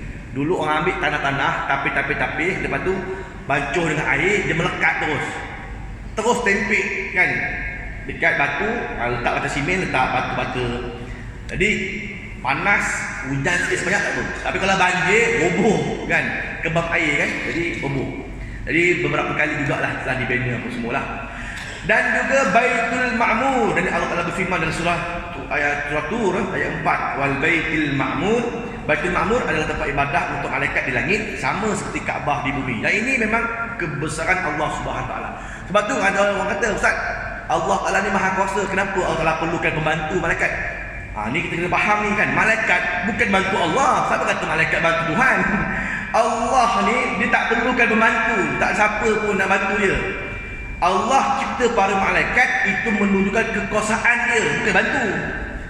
Kekuasaan Allah. Allah cipta para malaikat, kau sujud pada aku 10,000 tahun sujud saja. Kau masuk bertawaf 70,000. Lepas habis setahun 70,000 keluar, masuk pula 70,000. 70,000 yang pertama takkan masuk selama-lamanya. Allah cipta pula 70,000 yang lain masuk. Habis keluar, habis 70,000 pula. Begitu cipta dia kan. Maknanya kata malaikat tak bantu Tuhan berkaitan dengan urusan-urusan manusia apa semua, tak ada. Istilah bantu tu salah kan. Kalau siapa yang kata malaikat bantu Tuhan, tu akidah ada masalah tu kan. Mana tuan-tuan kena mengucap balik esok akidah kita tak betul kan. Mana ada malaikat bantu Tuhan? Allah tak perlukan pembantu kan, dan sebagainya. Ini sifat wajib bagi Tuhan yang 20 ya. Kemudian kedudukan Kaabah selari dengan Baitul Ma'mur, iaitu di Arash, di langit yang ke-7. Dan juga tu bersama mana tu Arash ni? Dikatakan Baitul Ma'mur tu terletak di bawah Arash. So bersama mana Arash Tuhan ni? Ni satu hari Nabi SAW ketika mana Isra' Mi'raj kan, Nabi pernah bertanya kepada Jibril kan, wahai Jibril, tunjukkan aku wajah sebenar kamu. Jibril pun kan menunjukkan keaslian wajahnya kan, dia pun mengepakkan dua kepak dia, tu dia Jibril kan. Nabi tengok Jibril besar betul kan. Jibril ni tuan-tuan, dia ada 300 sayap belah kanan, 300 sayap belah kiri. 300 sayap, ada dua kepak, 300 sayap belah kanan, 300 belah kiri. Satu sayap dia aja boleh tutup bumi ni gelap timur barat. Tu satu sayap. Bermakna Jibril dia boleh tutup 300 bumi dengan dua kepak dia kan. Ibang itulah besar betul Jibril alaihissalam. Satu hari Nabi tanya, wahai Jibril, aku tengok kau ni besar kan, ada tak malaikat yang lebih besar daripada kau? Kata Jibril, ada ya Rasul. Itu malaikat yang lebih besar daripada saya, namanya Israfil. Israfil ni tuan-tuan, dia ada 600 sayap belah kanan, 600 sayap belah kiri. Kata Nabi, tahu mana besar Israfil? Sebesar-besar saya ni, kata Jibril, muat satu sayap dia je. Kan? Oh, itu dia Israfil kan, besar betul. Bermakna ada 600 sayap, 1200, Jibril muat di satu sayap dia je, duduk satu sayap penuh lah kan. Bermakna Israfil dia boleh tutup 1200 Jibril. Ibarat gitulah ibaratnya. Betul tak boleh imagine kan, boleh bayang. Lagi kata Nabi, ada ke besar? Ada ya Rasul. Itu yang paling besar di kalangan kami, namanya malaikat Hamalatul Arash. Ini malaikat yang menggendong Arash Allah di bahu mereka. Tahu mana besar kata Nabi? Israfil alaihissalam tadi tu terbang daripada dagu sampai ke hidung. Malaikat yang gendong Arash Allah ini makan ribuan tahun baru sampai. Ini saja ribuan tahun terbang baru sampai. Israfil terbang ribuan tahun baru sampai sini ke sini je. Ribuan tahun. Oh, nala punya besar kan. Itu macam malaikat yang gendong Arash Allah ada 8 semuanya. Bukan satu kata Nabi, 8. 8 orang malaikat, 8 orang lah. 8 malaikat lah. 8 malaikat yang pikul Arash di bahu dia. Itu baru dagu ke hidung, belum muka lagi, belum tangan lagi kan. Begitu besar sekali malaikat yang menggendong Arash Allah. Sedang arasy Allah itu besar mana pula kan? Yang dipikul tu kena ada 8 malaikat dipikul. Satu tak boleh pikul, 8. Dan Baitul Ma'mur ni terletak di bawah arasy. Wah, itu tanda kekuasaan Allah Subhanahu wa taala. Kita ni manusia tak ada apa-apanya tu nak khabar kan pada kita ni. Kita ni tuan-tuan tak ada apa-apanya di sisi Allah melainkan takwa dan iman, itu je. Kalau tak ada dua ni, tak ada apa, manusia ni habuk, tak ada benda lah kan. Aku tak perlukan pun. Tak perlu. Kita yang perlukan Allah. Sebab kalau kita tak perlukan Allah, kita dicampak masuk neraka. Sebab tu kita kena sembahyang. Kena sembahyang, kena harapkan Tuhan, doa nak pergi haji, umrah apa semua ni. Kita yang mengharapkan Tuhan. Tuhan tak harap kita pun. Kita tak sembah dia pun, tak luar pun kuasa dia. Kan? So kita yang kena ingat. Sebab tu kena faham dari sudut konsep akidah, kita lah yang memang kena menyembah Allah. Dan Allah tidak berhajat pada sesuatu apa pun. Okey, baik, kembali pada cerita tadi ni. Maka kemulaan Baitul Ma'mur di langit, jugalah Kaabah di bumi. So kita hari ni Allah dah muliakan di langit Baitul Ma'mur untuk para malaikat muliakan dia. Allah jadikan benda yang sama juga di atas muka bumi, itu namanya Kaabah, Baitullah, rumah dia. Untuk kita manusia pula bertawaf, memuliakan dia. Kan kita ni Allah Taala suka. Allah Taala suka, ya puji. Puji aku lagi. Puji. Allah kan. Dia Tuhan, dia memang suka dipuji. Itu sifat Tuhan. Memang betul lah pun. Dan dia cipta kita apa semua. Kalau takkan dia cipta, kita tak ada kat sini. So sebagai Tuhan, dia memang layak dipuji. So kita ni tak layak dipuji tuan. Sebab tu kalau orang puji kita, alhamdulillah, terima kasih. Itu je kan. Jangan bangga diri rasa hebat. Oh, kena puji sikit melangit rasa kan. Bendongak jalan, jangan. Kan itu sebab sombong iblis saja. Ya, so kita orang puji alhamdulillah. Kembali pada Allah juga kan. Segala puji hanya untuk Allah. Kita ni tak ada apa-apanya. Saya bantu-bantu je lah apa yang ada, gitu je kan. Baik.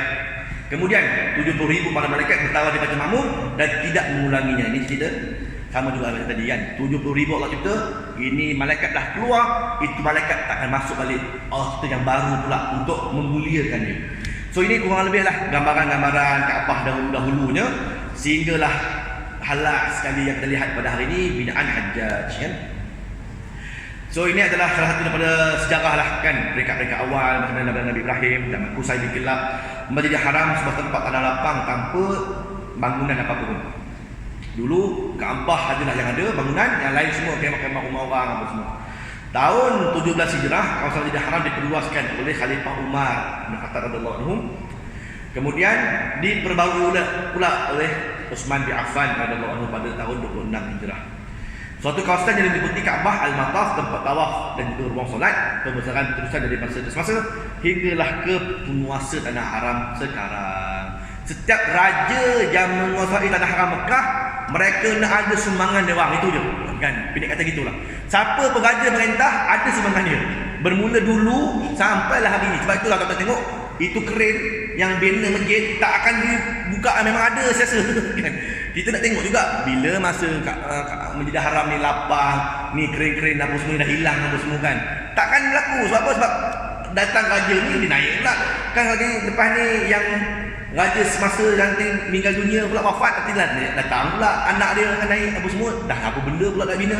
Wallahu alam kan. Itu kurang lebih. Hari ni sampai ke hari ni berabuk je Mekah kan. Sebab tu kena pakai emas apa semua kan. Berabuk. Hari ni kalau kita pergi umrah pun sama jugalah. Waktu duha je duk bina apa semua. Habis dengan debu-debu, dengan asap-asap semua pergi kan, tak kena tawaf. Kita pun hari pertama okey lagi. Masuk hari ketiga dah. Hari 7 demam kan. Apa sebab dah terjidu semua habuk besi, habuk semen, semua duk hidup. Betul lah, pakailah mak sejasa apa semua. Bagi mereka yang mungkin macam perempuan tak boleh pakai mask, beli nos. Ada satu jual kan, besar ni yang kecilnya. Nos tu cumbat dalam hidup dia. Itu tak melanggar dalam ihram. Boleh beli, ada jual kat luar. Namanya nos, N-O-S-K, nos kan namanya. Okey, itu dia Masjidil Haram. Hari ni masih lagi berterusan. Bakal siap 2030 katanya. 2030 katanya, wallahu alam lah ya. Kemudian ini adalah sudut Kaabah yang kita perlu tahu lah ya. Hajar Aswad itu dia kan, yang ada perak mana bulan kat tepi sudut tu, itu adalah Hajarul Aswad. Di situlah kita mula tawaf, di situlah habis tawaf. Di situlah kita melambai bismillah Allahu akbar kali kucuk. Bismillah Allahu akbar kucuk. Bismillah Allahu akbar kucuk. Kan bahu mengiri ke Kaabah, muka je tengok Kaabah, sambil tangan lambai sambil berjalan. Bukannya sampai lain Kaabah tu Hajar Aswad berhenti. Kan macam orang lain siap dia begitu kan. Ya Allah, bismillah, salah. Dan kita bila kita buat begini bermakna nanti ada part tidak mengirikan Kaabah, batal persiapan kita. So kita jangan ikut orang lain. Habis tu orang lain tu buat, itu dia punya pasal. Itu mazhab dia belajar kat khusus haji negara dia punya hal. Kita belajar kat sini bahu sentiasa mengirikan Kaabah, tengok muka je tengok Kaabah, angkat tangan bismillah Allah akbar kucuk, bismillah Allah kucuk, bismillah Allah akbar kucuk, jalan. Tak ada berhenti-berhentinya, jalan terus saja. Okey. Baik, yang keduanya penjuru Iraqi, yang ketiga penjuru Syami, itulah ada nombor-nombor tu. Kemudian yang nombor 4 tu Yamani, masyhur dengan doanya. Sampai Yamani aja lambai tanpa kucuk, bismillah Allahu akbar satu kali aja. Lepas tu Rabbana atina fid dunya hasanah wa fil akhirati hasanah wa qina adzabannar wa qina adzabannar wa qina adzabannar wa adkhilnal jannata ma'al abrar ya aziz ya ghafar ya rabbal alamin ya ayyuhan nafsul mutmainnah irji'i ila rabbika radatan mardiyah fadkhuli fi ibadi wa dukhuli jannati walhamdulillahi rabbil alamin. Sampailah ke Hajar Aswad, bismillah Allah akbar kucuk balik 3 kali. Itulah ya doa yang lazimnya. Sebab apa baca doa tu? Sebab Nabi doa pakai doa itu. Sebab tu kita baca kan. Doa Rabbana atina fid dunya hasanah tu Nabi doa pakai doa itu ketika mana di rukun Yamani. Ada pun yang lain-lain itu banyak khilaf. Doa ini, doa itu, doa yang bukan doa ada. Tapi yang nombor 4 itu sepakat ijma' ulama Rabbana atina fid dunya hasanah. Yang kelima Hajar Aswad, yang keenam pintu Kaabah tu dia, yang ketujuh Multazam, iaitu area di antara pintu Kaabah dan juga Hajar Aswad. Itulah dia namanya Multazam. Kan Multazam. Kawasan sempit itulah Multazam. Maka kita hari ni nak berebut-rebut, ramai orang kan. Ramai orang duk gitu-gitu apa semua. Kita pun payah nak pergi. So kita ambil angle dalam Multazam. Nampak tu pintu Kaabah, nampak tu Hajar Aswad, kita pun belakang sikit, belakang sikit. Kan. Ni belakang ni dah kira angle, dah kira setentang dah dengan Multazam. Multazam lah tu kan. Boleh doa walaupun diri bahagian belakang apa semua. Boleh ya, tak ada masalah. Kemudian makam Ibrahim yang nombor 8 tu makam Ibrahim. Dulu makam Ibrahim tu dengan Kaabah, ni Kaabah, makam Ibrahim sebelah Kaabah aja. Lepas tu dah bila orang Kaabah duk langgar dengan umat Al-Khattab dialihkan. Jadi yang dialihkan hari ni di sini macam dalam gambar tu adalah siapa? Umat Al-Khattab yang alihkan. Sebab dulu orang bertawaf duk langgar dia je, dialihkan ada sini.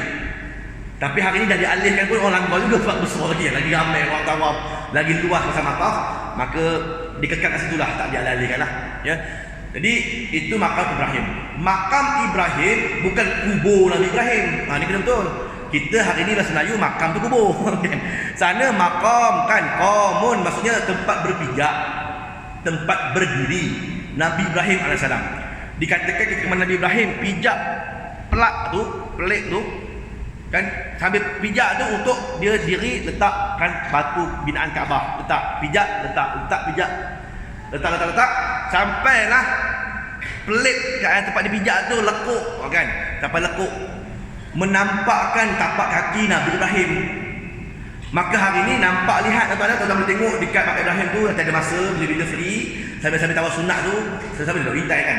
Tu nampak kan, nampak dua pelak tapak kaki itu. Kata Nabi, kata sahabat Nabi sallallahu alaihi wasallam, siapa nak tengok besar tapak kaki Nabi Muhammad, tengok tapak kaki Nabi Ibrahim dalam makam Ibrahim. Sebab besarnya sama kan. Tapak kaki Nabi kita dengan tapak kaki Nabi Ibrahim sama besar, kata para sahabat Nabi. So kita pun tengoklah dalam tu. Tengok dah. Tengok sudah. Ambil gambar ke sudah kan. Jangan duk pedang, ada yang nangis-nangis. Kan. Jangan. Tengok sudah. Dengan bangsa lain tu kata-kata letak dahi kan, sambil nangis-nangis kat situ datang Pak Arab tu halau. Ya Allah, hajar, ya Allah, ya Allah. Kan dia tak bagi nangis-nangis apa semua, jangan tuan-tuan. Tengok sudah ya. Dan solat di belakang makam Ibrahim itu sunnah, boleh solat. Tapi hari ni oleh kerana bila tawaf itu berpusing, ramai orang, kita nak sembahyang exactly belakang dia payah sebab orang tengah tawaf. So kita pun ambil sebentar pun boleh. Okey, kita diri belakang makam Ibrahim, Kaabah. Okey dah sebentar. Boleh tu. Boleh lah kan, boleh solat. Tapi sudah pastinya memang ramai lah ya, memang ramai. Kemudian Haji Ismail Pancur Emas, itu Pancur Emas yang ada tu, kawasan Nizam lah, nombor 9. Kalau hujan memang air akan turun ke situ kan. Tuan-tuan jangan dibuat macam orang lain. Kadang-kadang air turun orang lain duk buka mulut tuan kan. Duk minum air. Tuan tahu tak atas Kaabah tu kadang burung berak, burung pati banyak, berak apa semua ada tu. Kita pun ambil berkat kan. Balik bilik dah demam chikungunya kan. Apa sebab? Iyalah benda najis kan. Tengok air tu turun sudah kan. Jangan duk ambil air duk minum belah apa, jangan. Minum air Zam-Zam tak apa. Ini bila hujan, tengok bangsa-bangsa lain woi dapat hujan tu. Air Mezam tu bukan main lagi kan. Kalau dapat dalam Haji Ismail, siap mandi, siap minum angga. Kamera tengah zoom. Oh, dia tengah minum air. Atas tu kadang-kadang macam-macam burung berak apa semua kan. Jadi berhati-hati jugalah. So kita kalau hujan, doa kat luar tak salah. Direct hujan. Okey, kan doa tak salah. Ya. Okey, baik. Kemudian Syazarwan, iaitu kaki Kaabah yang ada warna putih tu, keliling Kaabah tu bawah tu Syazarwan, itu adalah kaki Kaabah. Dan juga kelambu Kaabah warna hitam itu. Nak letak kepala apa semua boleh, dengan syarat di luar ihram haji maupun ihram umrah. Di luar ihram, waktu biasa-biasa, tuan-tuan nak letak kepala dekat Kaabah, nyanda sambil doa, letaklah, tak ada masalah kan. Memang ramai duduk itu, kita pun tak ada halak, kita pun letak jugalah kepala sambil doa, boleh, tak ada masalah. Tapi sebelum nak letak tu tengok dulu, ni hingoh ke apa ni kan. Ni tengok kan, orang lain kadang ialah Bangladesh habis hingoh kan, dengan hingoh, dengan selaput air liur kan. Wah, dia pun sambil nangis sambil kayak gitu kan. Kita pun Allah baru nak doa nak tadi kan. Cari tempat yang mana bersih sikit kan. Sebab tu lepas tu solat aja datang petugas, dia lap dalam Kaabah kan. Dah lap, lepas tu dia ambil minyak wangi, dia letak kan. Kan. Sebab tu dalam ihram tak boleh kita pegang Kaabah. Sebab bila pegang kena dam. Sebab kelambu Kaabah, badan Kaabah disapu minyak wangi. Kita dalam ihram tak boleh ada minyak wangi, kena dam kan apa semua. Okey, betullah alasannya ya. Waktu lain boleh ya. Okey, amalan bila dah haram kita boleh iktikaf dalam masjid. Ini antara benda yang memang lazimlah kita nasihat kepada jemaah. Tidur-tidur kat masjid, pergi lama-lama kat masjid, iktikaf lama-lama, nak baring tidur apa semua boleh berlaku kan. Banyak masa-masa lapang. Khususnya bila dah habis manasik haji, dah habis Arafah, Mina, Muzdalifah, dah habis haji betul, kepala pun dah botak. Ada seminggu 10 hari datang sebelum pergi Madinah kena tolong nak Malaysia apa semua. Memang ramai-ramai lah jadikan Masjidil Haram itu tempat lepak mereka lah kan. Daripada subuh membawa ke Zuhur tu tidur, waktu duha kat masjid. Asal lah tuan-tuan, pergilah tidur kan. Tidur kat masjid, bareng-bareng lagu kan. Masjidil Haram baik Masjid Nabawi pun sama juga kan. Tidur terbumbung kan, boleh kan, tak ada masalah. Sambil-sambil iktikaf, sambil lah buat ibadah-ibadah, baca Quran, zikir apa semua. Penat, tutup Quran, baring tidur. Bangun balik apa semua, nak ambil wuduk boleh keluar ataupun butuh spray kan, ambil wuduk boleh solat sunat apa semua. Okey, baik. Kemudian amalan lagi berselawat Nabi sallallahu alaihi wasallam, kebanyakan amal soleh, tahu sunat, solat sunat apa semua, jauhi perbuatan makruh dan juga perkara yang sia-sia. Kadang-kadang lah solat-solat kita, solat fardu gitu kan, yang mana dulu-dulu dalam kita zaman muda banyak kita tinggalkan solat-solat di Mekah nanti qada. Bukanlah ke Mekah baru qada, kat sini pun kena qada juga. Tapi kalau kat Mekah nanti qada balik kan. Kata orang macam mana cara Ustaz dan mudahnya. Ni saya bagi tutur kan mudah. Macam mana cara nak qada, iaitu lepas habis solat fardu, solat sunat, naik ke solat fardu lagi. Itu tuan boleh amal boleh amal. Waktu biasa nak solat qada macam yalah terjanggal juga kan, tiba solat apa semua. Tapi kalau dah biasa tak apa. Tapi nak jadikan satu amalan mudah, lepas solat fardu, solat sunat yang mana ada solat sunat, naik pula solat fardu lagi sekali untuk qada punya buat. Ini kita amalkan insya-Allah. Dan selama hampir 2 tahun kita buat, takkan tak qada lagi tu insya-Allah tu kan. Dulu-dulu zaman-zaman kita muda, zaman-zaman kita banyak tinggal apa semua, boleh amalkan kan, boleh amalkan gitulah insya-Allah ya. Tambahan pula di Mekah memang tak ada waktu yang kita larang. Di dalam bilik boleh, kat masjid boleh, apa semua boleh. Qada sebenarnya. Kemudian air Zam-Zam tadi kita katakan memang betul lahirnya daripada tendangan kaki Nabi Ismail alaihissalam dengan izin Allah Subhanahu wa taala. Kemudian Nabi Ismail ketika mana menghentakkan kakinya, keluarlah air Zam-Zam di hujung kakinya Dengan izin Allah dan Hajar pula membina kepungan. Kepungan itu namanya tazam-zama, maksudnya mengepung air. Maka namalah air Zam-Zam, kan? Ya, supaya air tidak melimpah keluar. Maka berlaku kepungan. Keratan atas ini tuan-tuan boleh tengok dekat Muzium Hudaybiyah. Tapi sampai ke hari ini saya dah 5 kali pergi umrah, bermula bulan 8 hari itu sampai sekarang. Muzium Hudaybiyah ditutup lagi masa ni, tak dibuka. Kan yang buka Muzium Amudi di Hudaybiyah. Amudi tu pun bagus juga, tapi dia lebih pada civilization of Mekah Madinah lah. Tapi yang dekat muzium barang-barang yang disimpan dan semua ni tak dibuka kan. Di situ ada satu keratan rentas Telaga Zam-Zam, boleh tengok lah. Istimewanya Zam-Zam ni tuan-tuan, dia air telaga ni dia kan dari dasar gitu. Ni telaga dasar bumi. Air dia keluar dari bawah naik ke atas gitu kan. Ni normal telaga. Tapi Zam-Zam ni special, dia bukan keluar dari bawah, dia keluar dari tepi. Kan dia ada batu-batu keliling sini ni, dia turun bawah, air dia turun kan. Dia macam air terjun yang turun ke dasarnya. So mana datang air ni? Itu persoalannya, mana datang air tu yang turun ke bawah kan?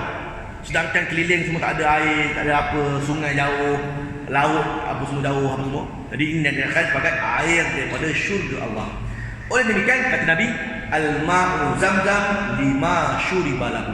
Air Zam-Zam itu ialah apa yang kamu niatkan minum padanya.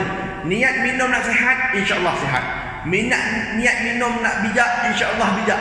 Niat minum nak cerdik, insya-Allah cerdik. Begitulah kan. Jadi apa yang tuan niat ketika mana minum, niat.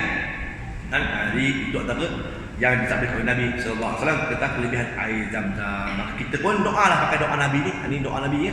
Allahumma inni as'aluka ilman nafi'a wa rizqan wasi'a wa shifaan min kulli da'. Kalau boleh hafal lagi bagus kan.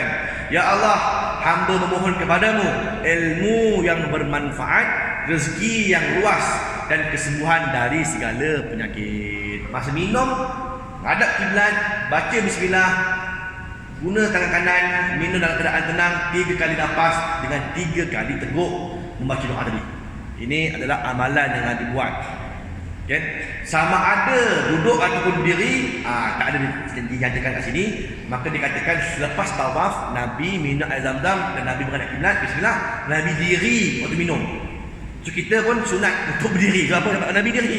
So kita pun dirilah, kan? Diri minum air Zam-Zam ketika mana menghadap Kaabah, sebelum kita nak sa'i, minum dan baca doa tadi ni, insya-Allah ya. Kemudian dengan izin Allah, amanah air Zam-Zam ini tak akan kering selama-lamanya. Air yang digunakan untuk membasuh hati Nabi, jantung Nabi, kelebihan dan sudut saintifik itu memang tak dapat dinafikan. Boleh menyembuhkan segala penyakit, mengenyangkan, memberikan kekuatan dan menunjukkan hajat dan juga tujuan yang meminumnya. Dan ini dikatakan dalam hadis Nabi sallallahu alaihi wasallam, khairu ma'in ala wajhil ard ma'u Zam-Zam fihi ta'amun minat tu'am wa shifaa'un minas suqam. Sebaik-baik air di permukaan bumi, kata Nabi, air Zam-Zam. Padanya ada makanan yang menyegarkan dan penawar bagi segala penyakit. Dan itu yang mana terang tu adalah molekul air Zam-Zam. Okay. Siapa yang kaji tuan-tuan? Ada satu profesor Jepun kan, Profesor Yamamoto asal saja namanya. Dia ni kafir asalnya. Dia mengkaji banyak air dalam dunia. Dia ambil air sana, air itu, termasuklah air holy water, termasuklah air Zam-Zam. Dia buat kajian perbandingan air misalnya. Dan dia punya teori mengatakan bahawa air ini ada memory. The water has memory, kata dia kan. Memory untuk menyerap dalam air tu. Sebab tu bila kita bagi Yasin, buka betul tak? Baca Yasin, letak air botol depan meja, buka, tutup. Apa yang tuan-tuan baca ayat Quran mengubah molekul tadi tu. Jadi bukan sebab air tu, sebenarnya apa yang kita baca ayat Quran ni, ayat Quran itu yang jadi penyembuh yang apa semua. Air ni perantara saja. Tapi daripada kita baca kepada batu, baca kepada kemenyan lah, asap lah, apa semua, ini semua tak ada memberi manfaat untuk tubuh badan. Yang memberi manfaat adalah air. Sebab itulah kita meletakkan air bila mana baca Quran apa semua. Sedangkan air Zam-Zam terletak di medan tawaf. Semayang 5 waktu tak pernah tinggal. Orang bertawaf sambil baca doa, sambil baca Quran.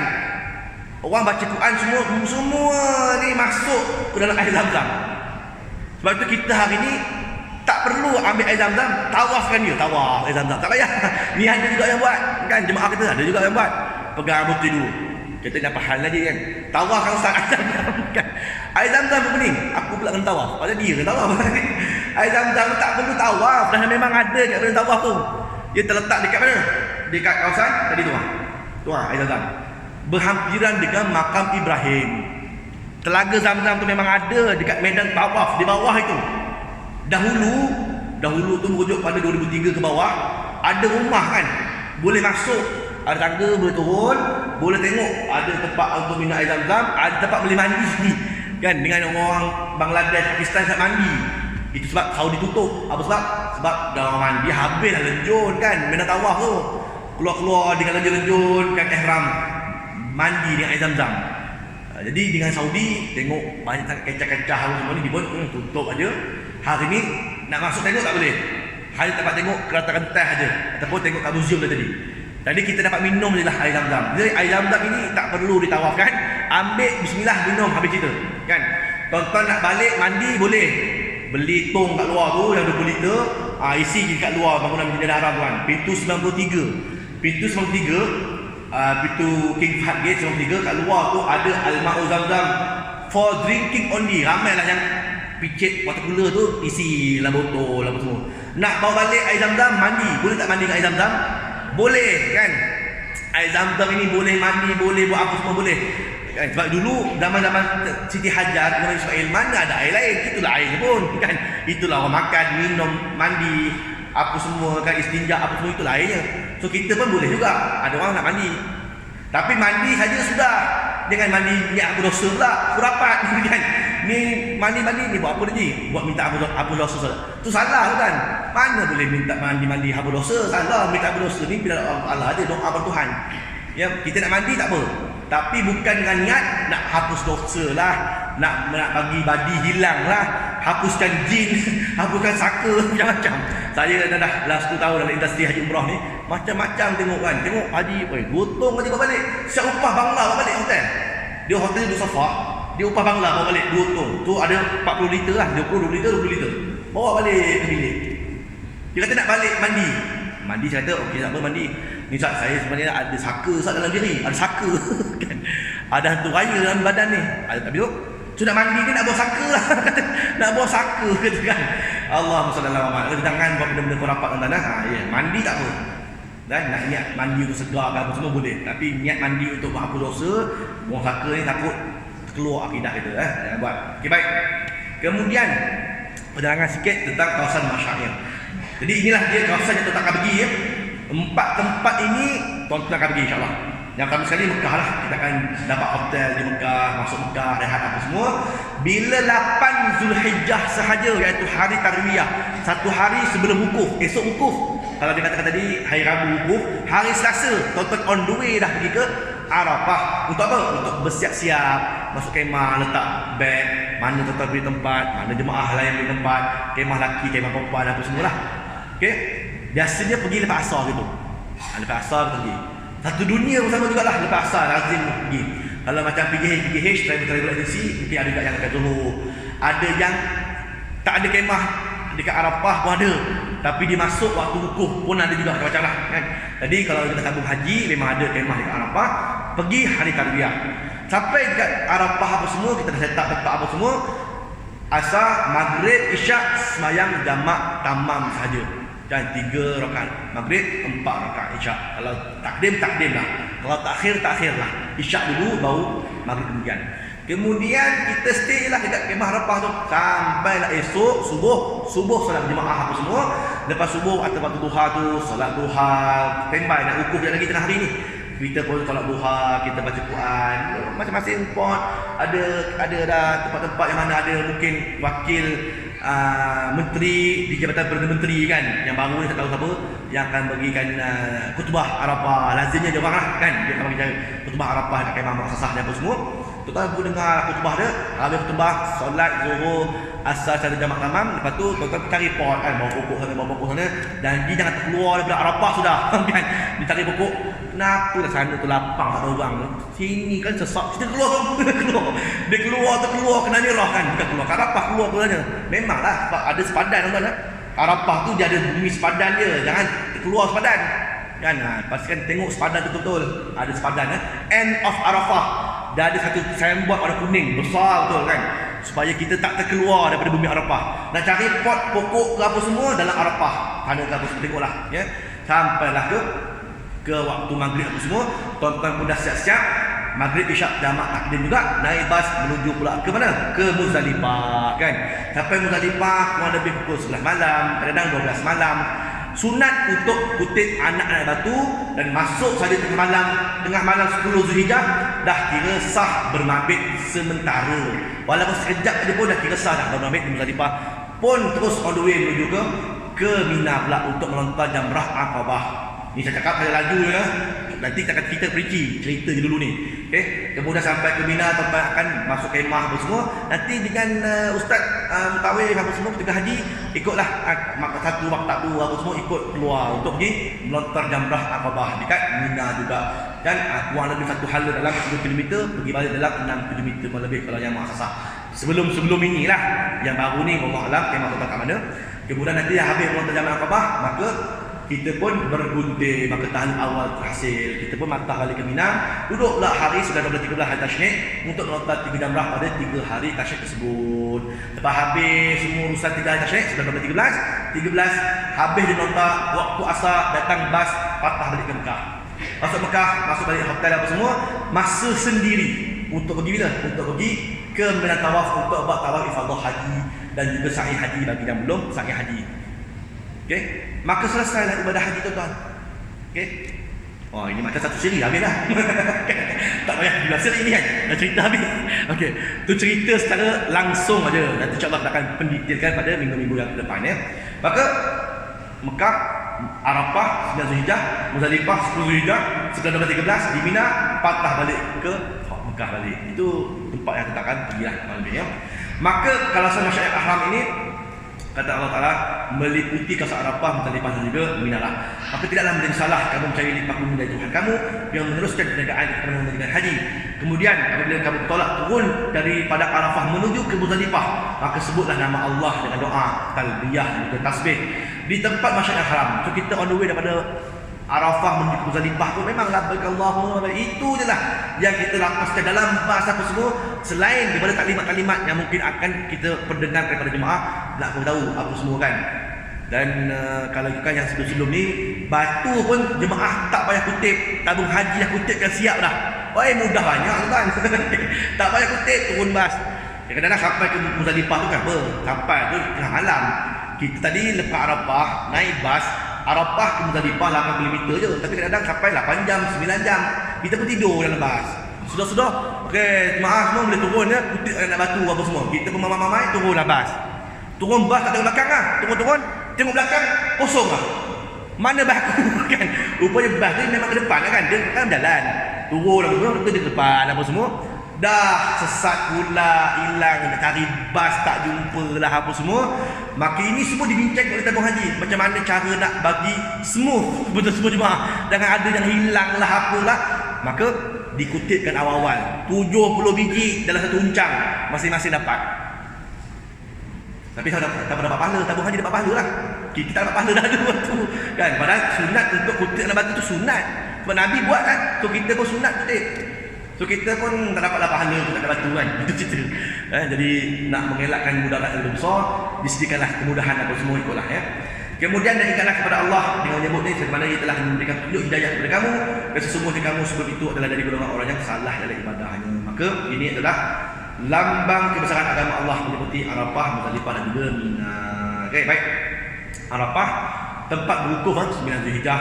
Arafah ada 2 tempat, ada 2 mana iaitu mengetahui dan juga pertemuan. Arafah maksudnya dahulu Nabi Ibrahim ketika mana dah habis semua menyembelih Nabi Ismail, maka diajar Nabi Ibrahim akan manasik-manasik haji. Jibril beritahu, okey wahai Ibrahim, kau kena wukuf kat sini, kau kena mabit kat sini apa semua. Habis semua diajar, Araf tak? Kau faham tadi? Araf tu saya faham. Itu maksudnya. Arafah tu tadi. Arafah tu maksudnya tahu. Saya faham, saya tahu. Apa yang diajar oleh kamu tu saya faham. Itu maksudnya. Ataupun pertemuan kan, iaitu Adam dan Hawa bertemu. Dan tempat wukuf Nabi SAW adalah di Jabal Rahmah. Dari segi geografinya, keluasannya hanyalah 13 km persegi. Jarak jauh daripada Makkah adalah 22 km kurang lebih ya. Dan Muzdalifah pula tempat bermabit 10 malam Zulhijjah, terletak di Arafah, antara Arafah juga Mina. Daripada Arafah 8 km, dan juga Mina tempat bermabitnya pada hari-hari tasyrik. Dan daripada Mekah jaraknya 7 km sahaja. Itu sebab ramailah kalau kita lihat jemaah dunia lain, lepas dia melontar jamrah Aqabah sahaja, bercukur, bergunting, botak, jalan kaki balik Mekah. Jalan kaki balik Mekah, buat tawaf ifadah haji, sa'i haji, habis tu patah balik ke Mina. Kan itu bagi yang kuat lah. Dan saya dulu tahun 2010 memang saya buat kan, bersama dengan para jemaah. Siapa yang larat boleh kan, nak uji ketahanan mental dan fizikal kan. Siapa yang larat jom. Jemaah pun ni, tuan-tuan, musim haji ni tak sama macam musim biasa. Tengok orang jauh Mekah tu nampak dah kejam tu, jauh tu kan. Tapi bila musim haji berbeza semangatnya. Sebab apa? Seluruh jemaah dunia ni, dengan Turki, dengan Pakistan, semua jalan kaki ni. Jalan raya, kereta diharamkan lalu. Semua orang jalan kaki daripada Mina menuju ke balik ke Mekah. Kita pun tak semangat ke tengok? Oh semangat. Tengok jom kita jom. Dengan saya dengan jemaah-jemaah, jom semangat jalan kaki. Sambil jalan kaki tu minum air teh, rehat kejap.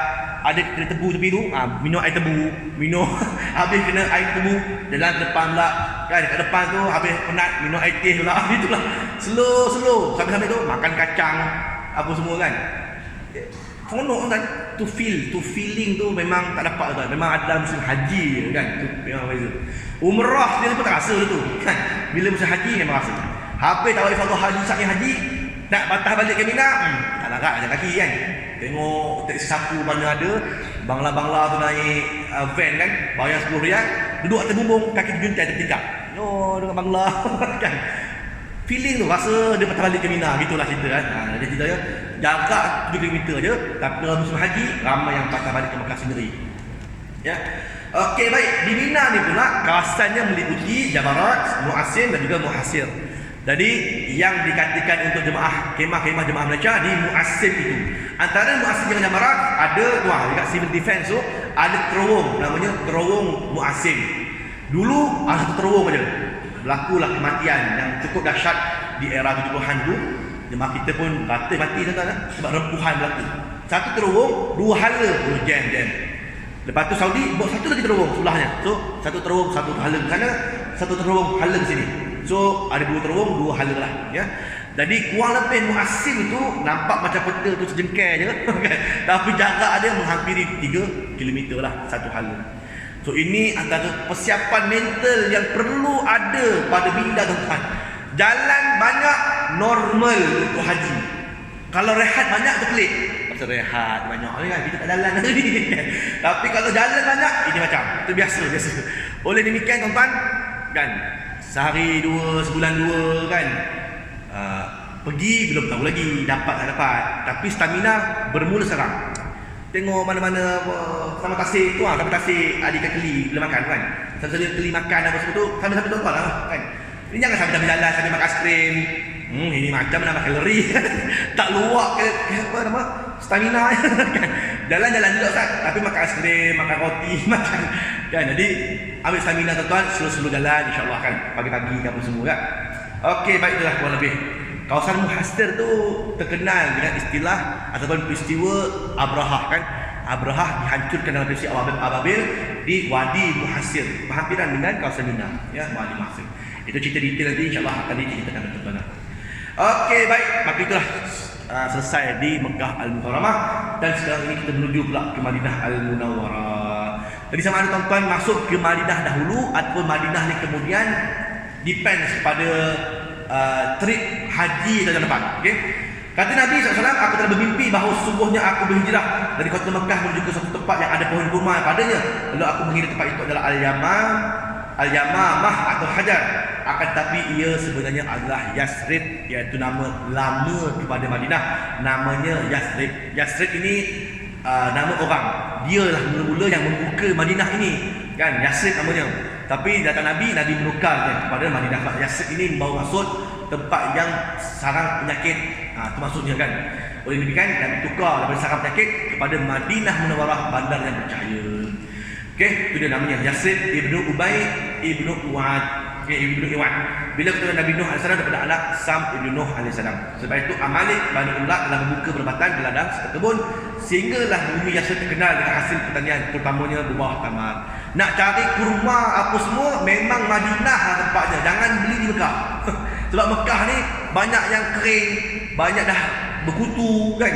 Sebab Mekah tak ada ladang kurma. Tuan-tuan pergi Mekah, mana ada ladang kurma? Tak nampak. Yang ada ladang kambing, ladang unta banyak. Tapi kurma tak ada. Kurma memang ada di Madinah dan ke atas. Dia punya iklim tu memang sesuai kan? Jadi carilah rumah kamu semua dekat Madinah Al-Munawwarah, ya. Kemudian bangsa Yahudi memang dah banyak memonopoli kawasan asal Yasrib ini. Sebelum Nabi datang lagi, Yahudi dah memang ada lah. Kita pun heran kan, kenapa Yahudi menempati bumi Madinah, sedangkan Mekah tak ada Yahudi pun.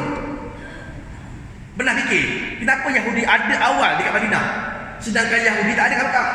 Sebab dalam kitab dia orang ada menceritakan bahawa Nabi akhir zaman akan datang ke Madinah Al-Munawwarah ni, tempat itu.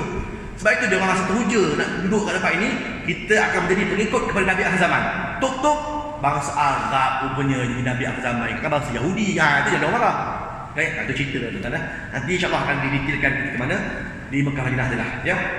Okey, kemudiannya Madinah juga sebahagian tanah haram seperti mana Mekah Al-Mukarramah. Inna Ibrahim harrama Makkah wa da'a ila ahliha wa inni haramtul Madinah kama harrama Ibrahim Makkah wa inni da'awtu fi saiha wa muddiha bimislai ma da'a bihi Ibrahim li ahli Makkah. Sesungguhnya Nabi Ibrahim telah mengharamkan kota Mekah Al-Mukarramah dan berdoa bagi penduduknya. Dan aku, kata Nabi SAW, mengharamkan Madinah seperti mana Ibrahim mengharamkan Mekah. Dan sesungguhnya aku berdoa untuk keberkatan cupak dan gantangnya 2 kali ganda melebihi apa yang telah didoakan oleh Nabi Ibrahim kepada penduduk Mekah. Sebab tu nak berbelanja memang barakahnya bumi Madinah. Sebab total belanja tu didoakan oleh Nabi SAW. Dan kita memang betul pergi umrah kat Madinah, woi, melontar aja kan. Bukan melontar jamrah, melontar duit kan, melontar aja kan. Duit keluar aje. Jubah inilah apa semua, jubah, kurma, kacang, segala batu-batu orang jual nak beli kan. Tengok, oi, batu-batu cantik juga batu ni kan. Beli segala batu semua nak beli kalau boleh kan. Memang seronok berbelanja di Madinah. Di Mekah kurang sikit sebab Mekah ni dah tumpu ibadah umrah, tumpu ibadah haji. Madinah memang itulah monoknya berbelanja sebab memang didoakan oleh Nabi sallallahu alaihi wasallam. Dan nanti tuan-tuan akan pergi ke Quba ini insya-Allah untuk ziarah luar tabung haji apa semua kan, akan adalah ziarah ni. Kelebihan di Quba ini tuan adalah masjid yang pertama dibina oleh Nabi sallallahu alaihi wasallam sebelum Nabi mendirikan Masjid Nabawi. 3 hari sebelum Nabi bina Masjid Nabawi, Nabi bina Masjid Quba mula-mula dulu. Maka umur Masjid Quba ini 3 hari tua berbanding Masjid Nabawi. Masjid Nabawi umurnya muda 3 hari berbanding Masjid Quba. Okey, terletak di perkampungan Quba, kira-kira 3 km daripada arah bandar selatan Madinah. Kalau kata saya nak pergi ke Madinah kan, Madinah tu orang merujuk terus kepada Masjid Nabawi. Kalau Quba sebut Quba kan. Sebab Quba ini bukan Madinah dululah, tapi hari ini kerana dah keluasan kawasan Madinah, Quba juga terletak dalam Madinah. Dulu Quba lain, perkampungan Quba ni perkampungan Quba. Madinah tu Madinah lain kan. Jadi itulah tempatnya. Hari ni pergi Quba, Madinah Quba sama lah kurang lebih. Okey.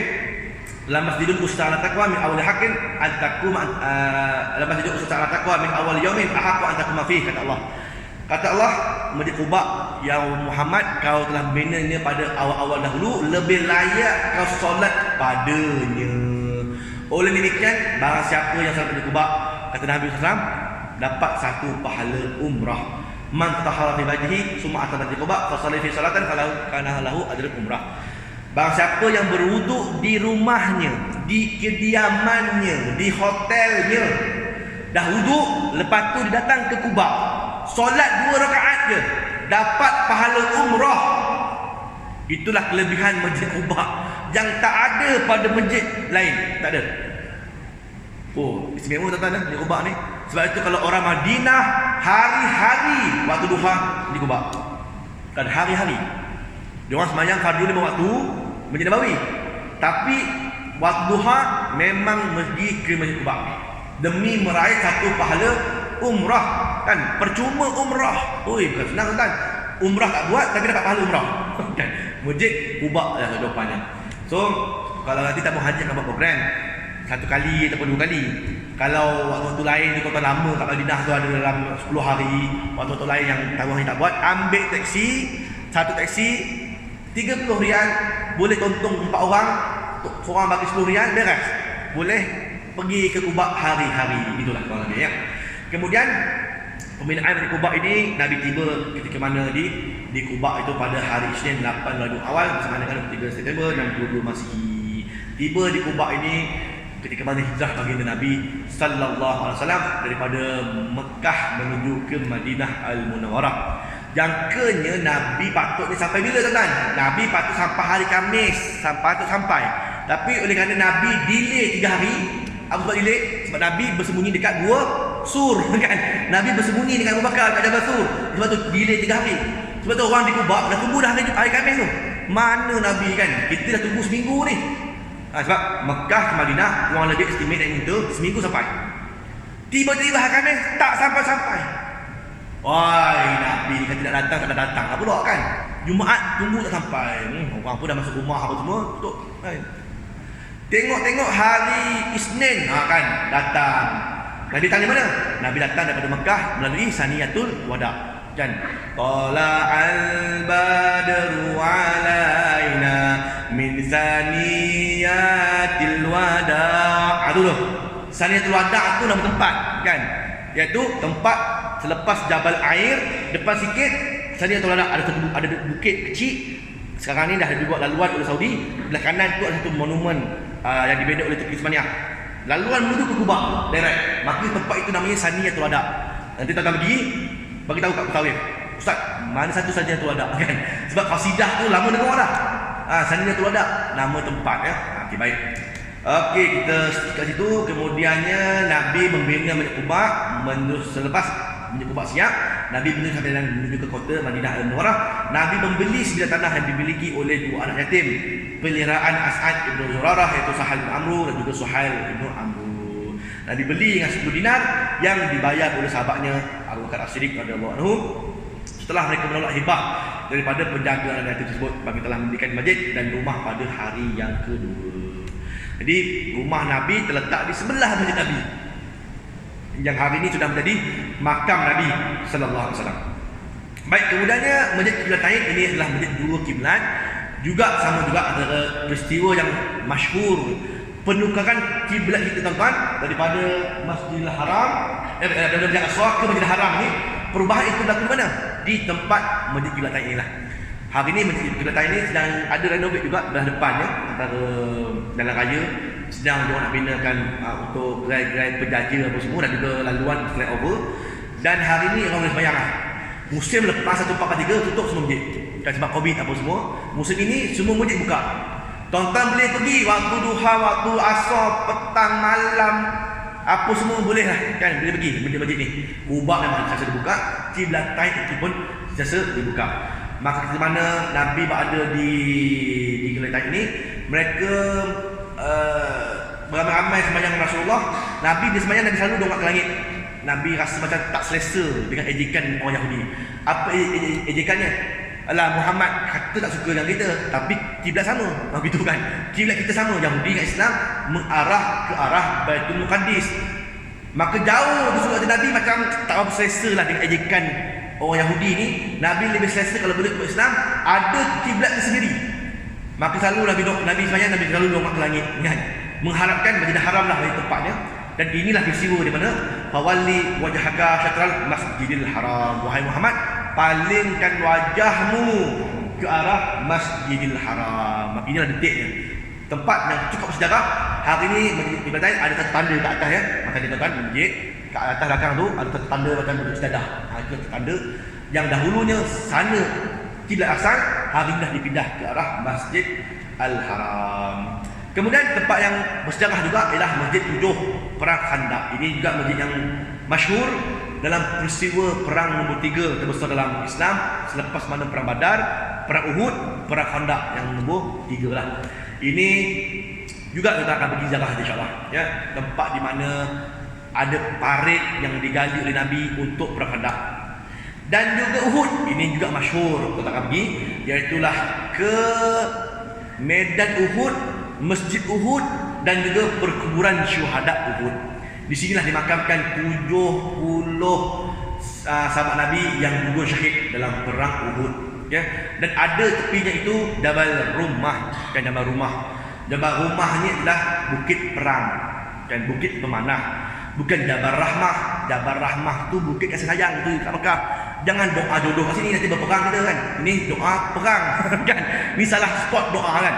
Doa yang yang dengan suami isteri berperang kita rupanya salah doa, kan. Salah tempat doa. Ini bukit perang, bukit yang kasih sayang tu dekat Mekah, ya. Ada salah doa. Dan juga Baqi' Al-Gharqad, ini adalah kuburan yang terletak di sebelah Masjid Nabawi. Tuan-tuan boleh masuk insya-Allah lepas sembahyang fardu lazimnya akan dibuka. Tapi lebih baik masuk lepas subuh, kan. Lepas subuh tu memang cantik lah, tak panas, kan. Tengah hari panas. Lepas subuh okey. Lepas salat fardu Mekah Madinah akan ada solat jenazah, ikut solat jenazah. Habis solat jenazah kita pun mengiringi jenazah. Okey, so ada dua cara sebenarnya nak masuk. Sama ada tuan-tuan ramai-ramai mengiringi jenazah masuk ataupun tuan-tuan diiringi orang. Pun boleh masuk. So pilih salah satu, kan. Diiringi orang boleh, diiringi jenazah boleh, kan.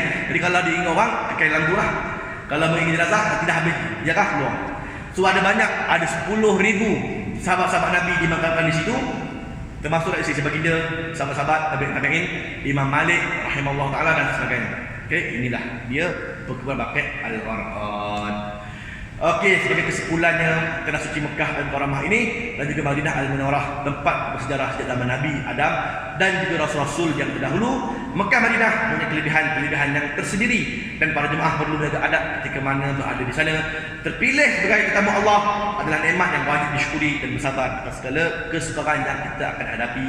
Kawasan ibadah haji Bukit Masyair, Arafah, Muzdalifah, Mina dan Jannah Madinah dan tempat-tempat sejarah di sekitarnya dan untuk mencontohi penjaga baginda Nabi sallallahu alaihi wasallam. Sebenarnya banyak tempat-tempat yang menarik di Madinah Al-Munawwarah ini. Tak terhad pada tempat-tempat yang ada kat sini je.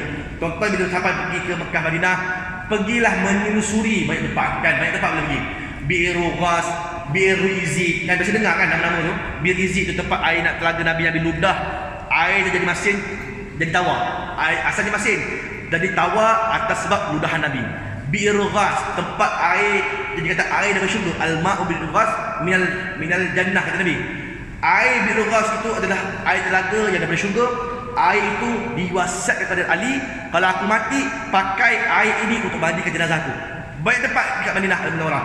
Termasuklah program-program yang boleh makan di dalam rumah ke, pergi Bukit Magnet ke, dan macam-macam lah di Madinah Al-Munawwarah. Saya kira memang cukup baiklah untuk kita ziarah-ziarah. So di Mekah fokus ibadah, di Madinah boleh fokus ziarah insya-Allah. Apapun kesihatan itulah yang mendominasi semua benda. Jaga kesihatan apa semua, ya.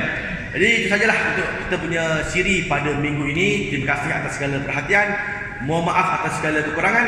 Hadirku sebagai Duyuf Rahman, kembaliku dengan kemakmuran. Maka kita baca doa dulu sebelum kita mengakhiri kita punya pengajian pada hari ini. Bismillahirrahmanirrahim. Alhamdulillahirabbil alamin wassalatu wassalamu ala asyrafil mursalin wa ala alihi wa sahbihi ajmain. Allahumma ja'alna hajjan mabrura wa sa'yan mashkura wa zanban maghfura wa amalan salihan maqbula wa tijaratan lan tabur. Rabbana atina fid dunya hasanah wa fil akhirati hasanah wa qina adzabannar. Wa sallallahu alaihi Muhammad wa ala alihi wa sahbihi wasallam walhamdulillahi rabbil alamin. Taqabbalallahu minkum. InsyaAllah jangan lupa minggu depan sama juga masa dan juga hari yang sama insyaAllah, ya, kita kat sini. Wallahu alam. Assalamualaikum warahmatullahi taala wabarakatuh.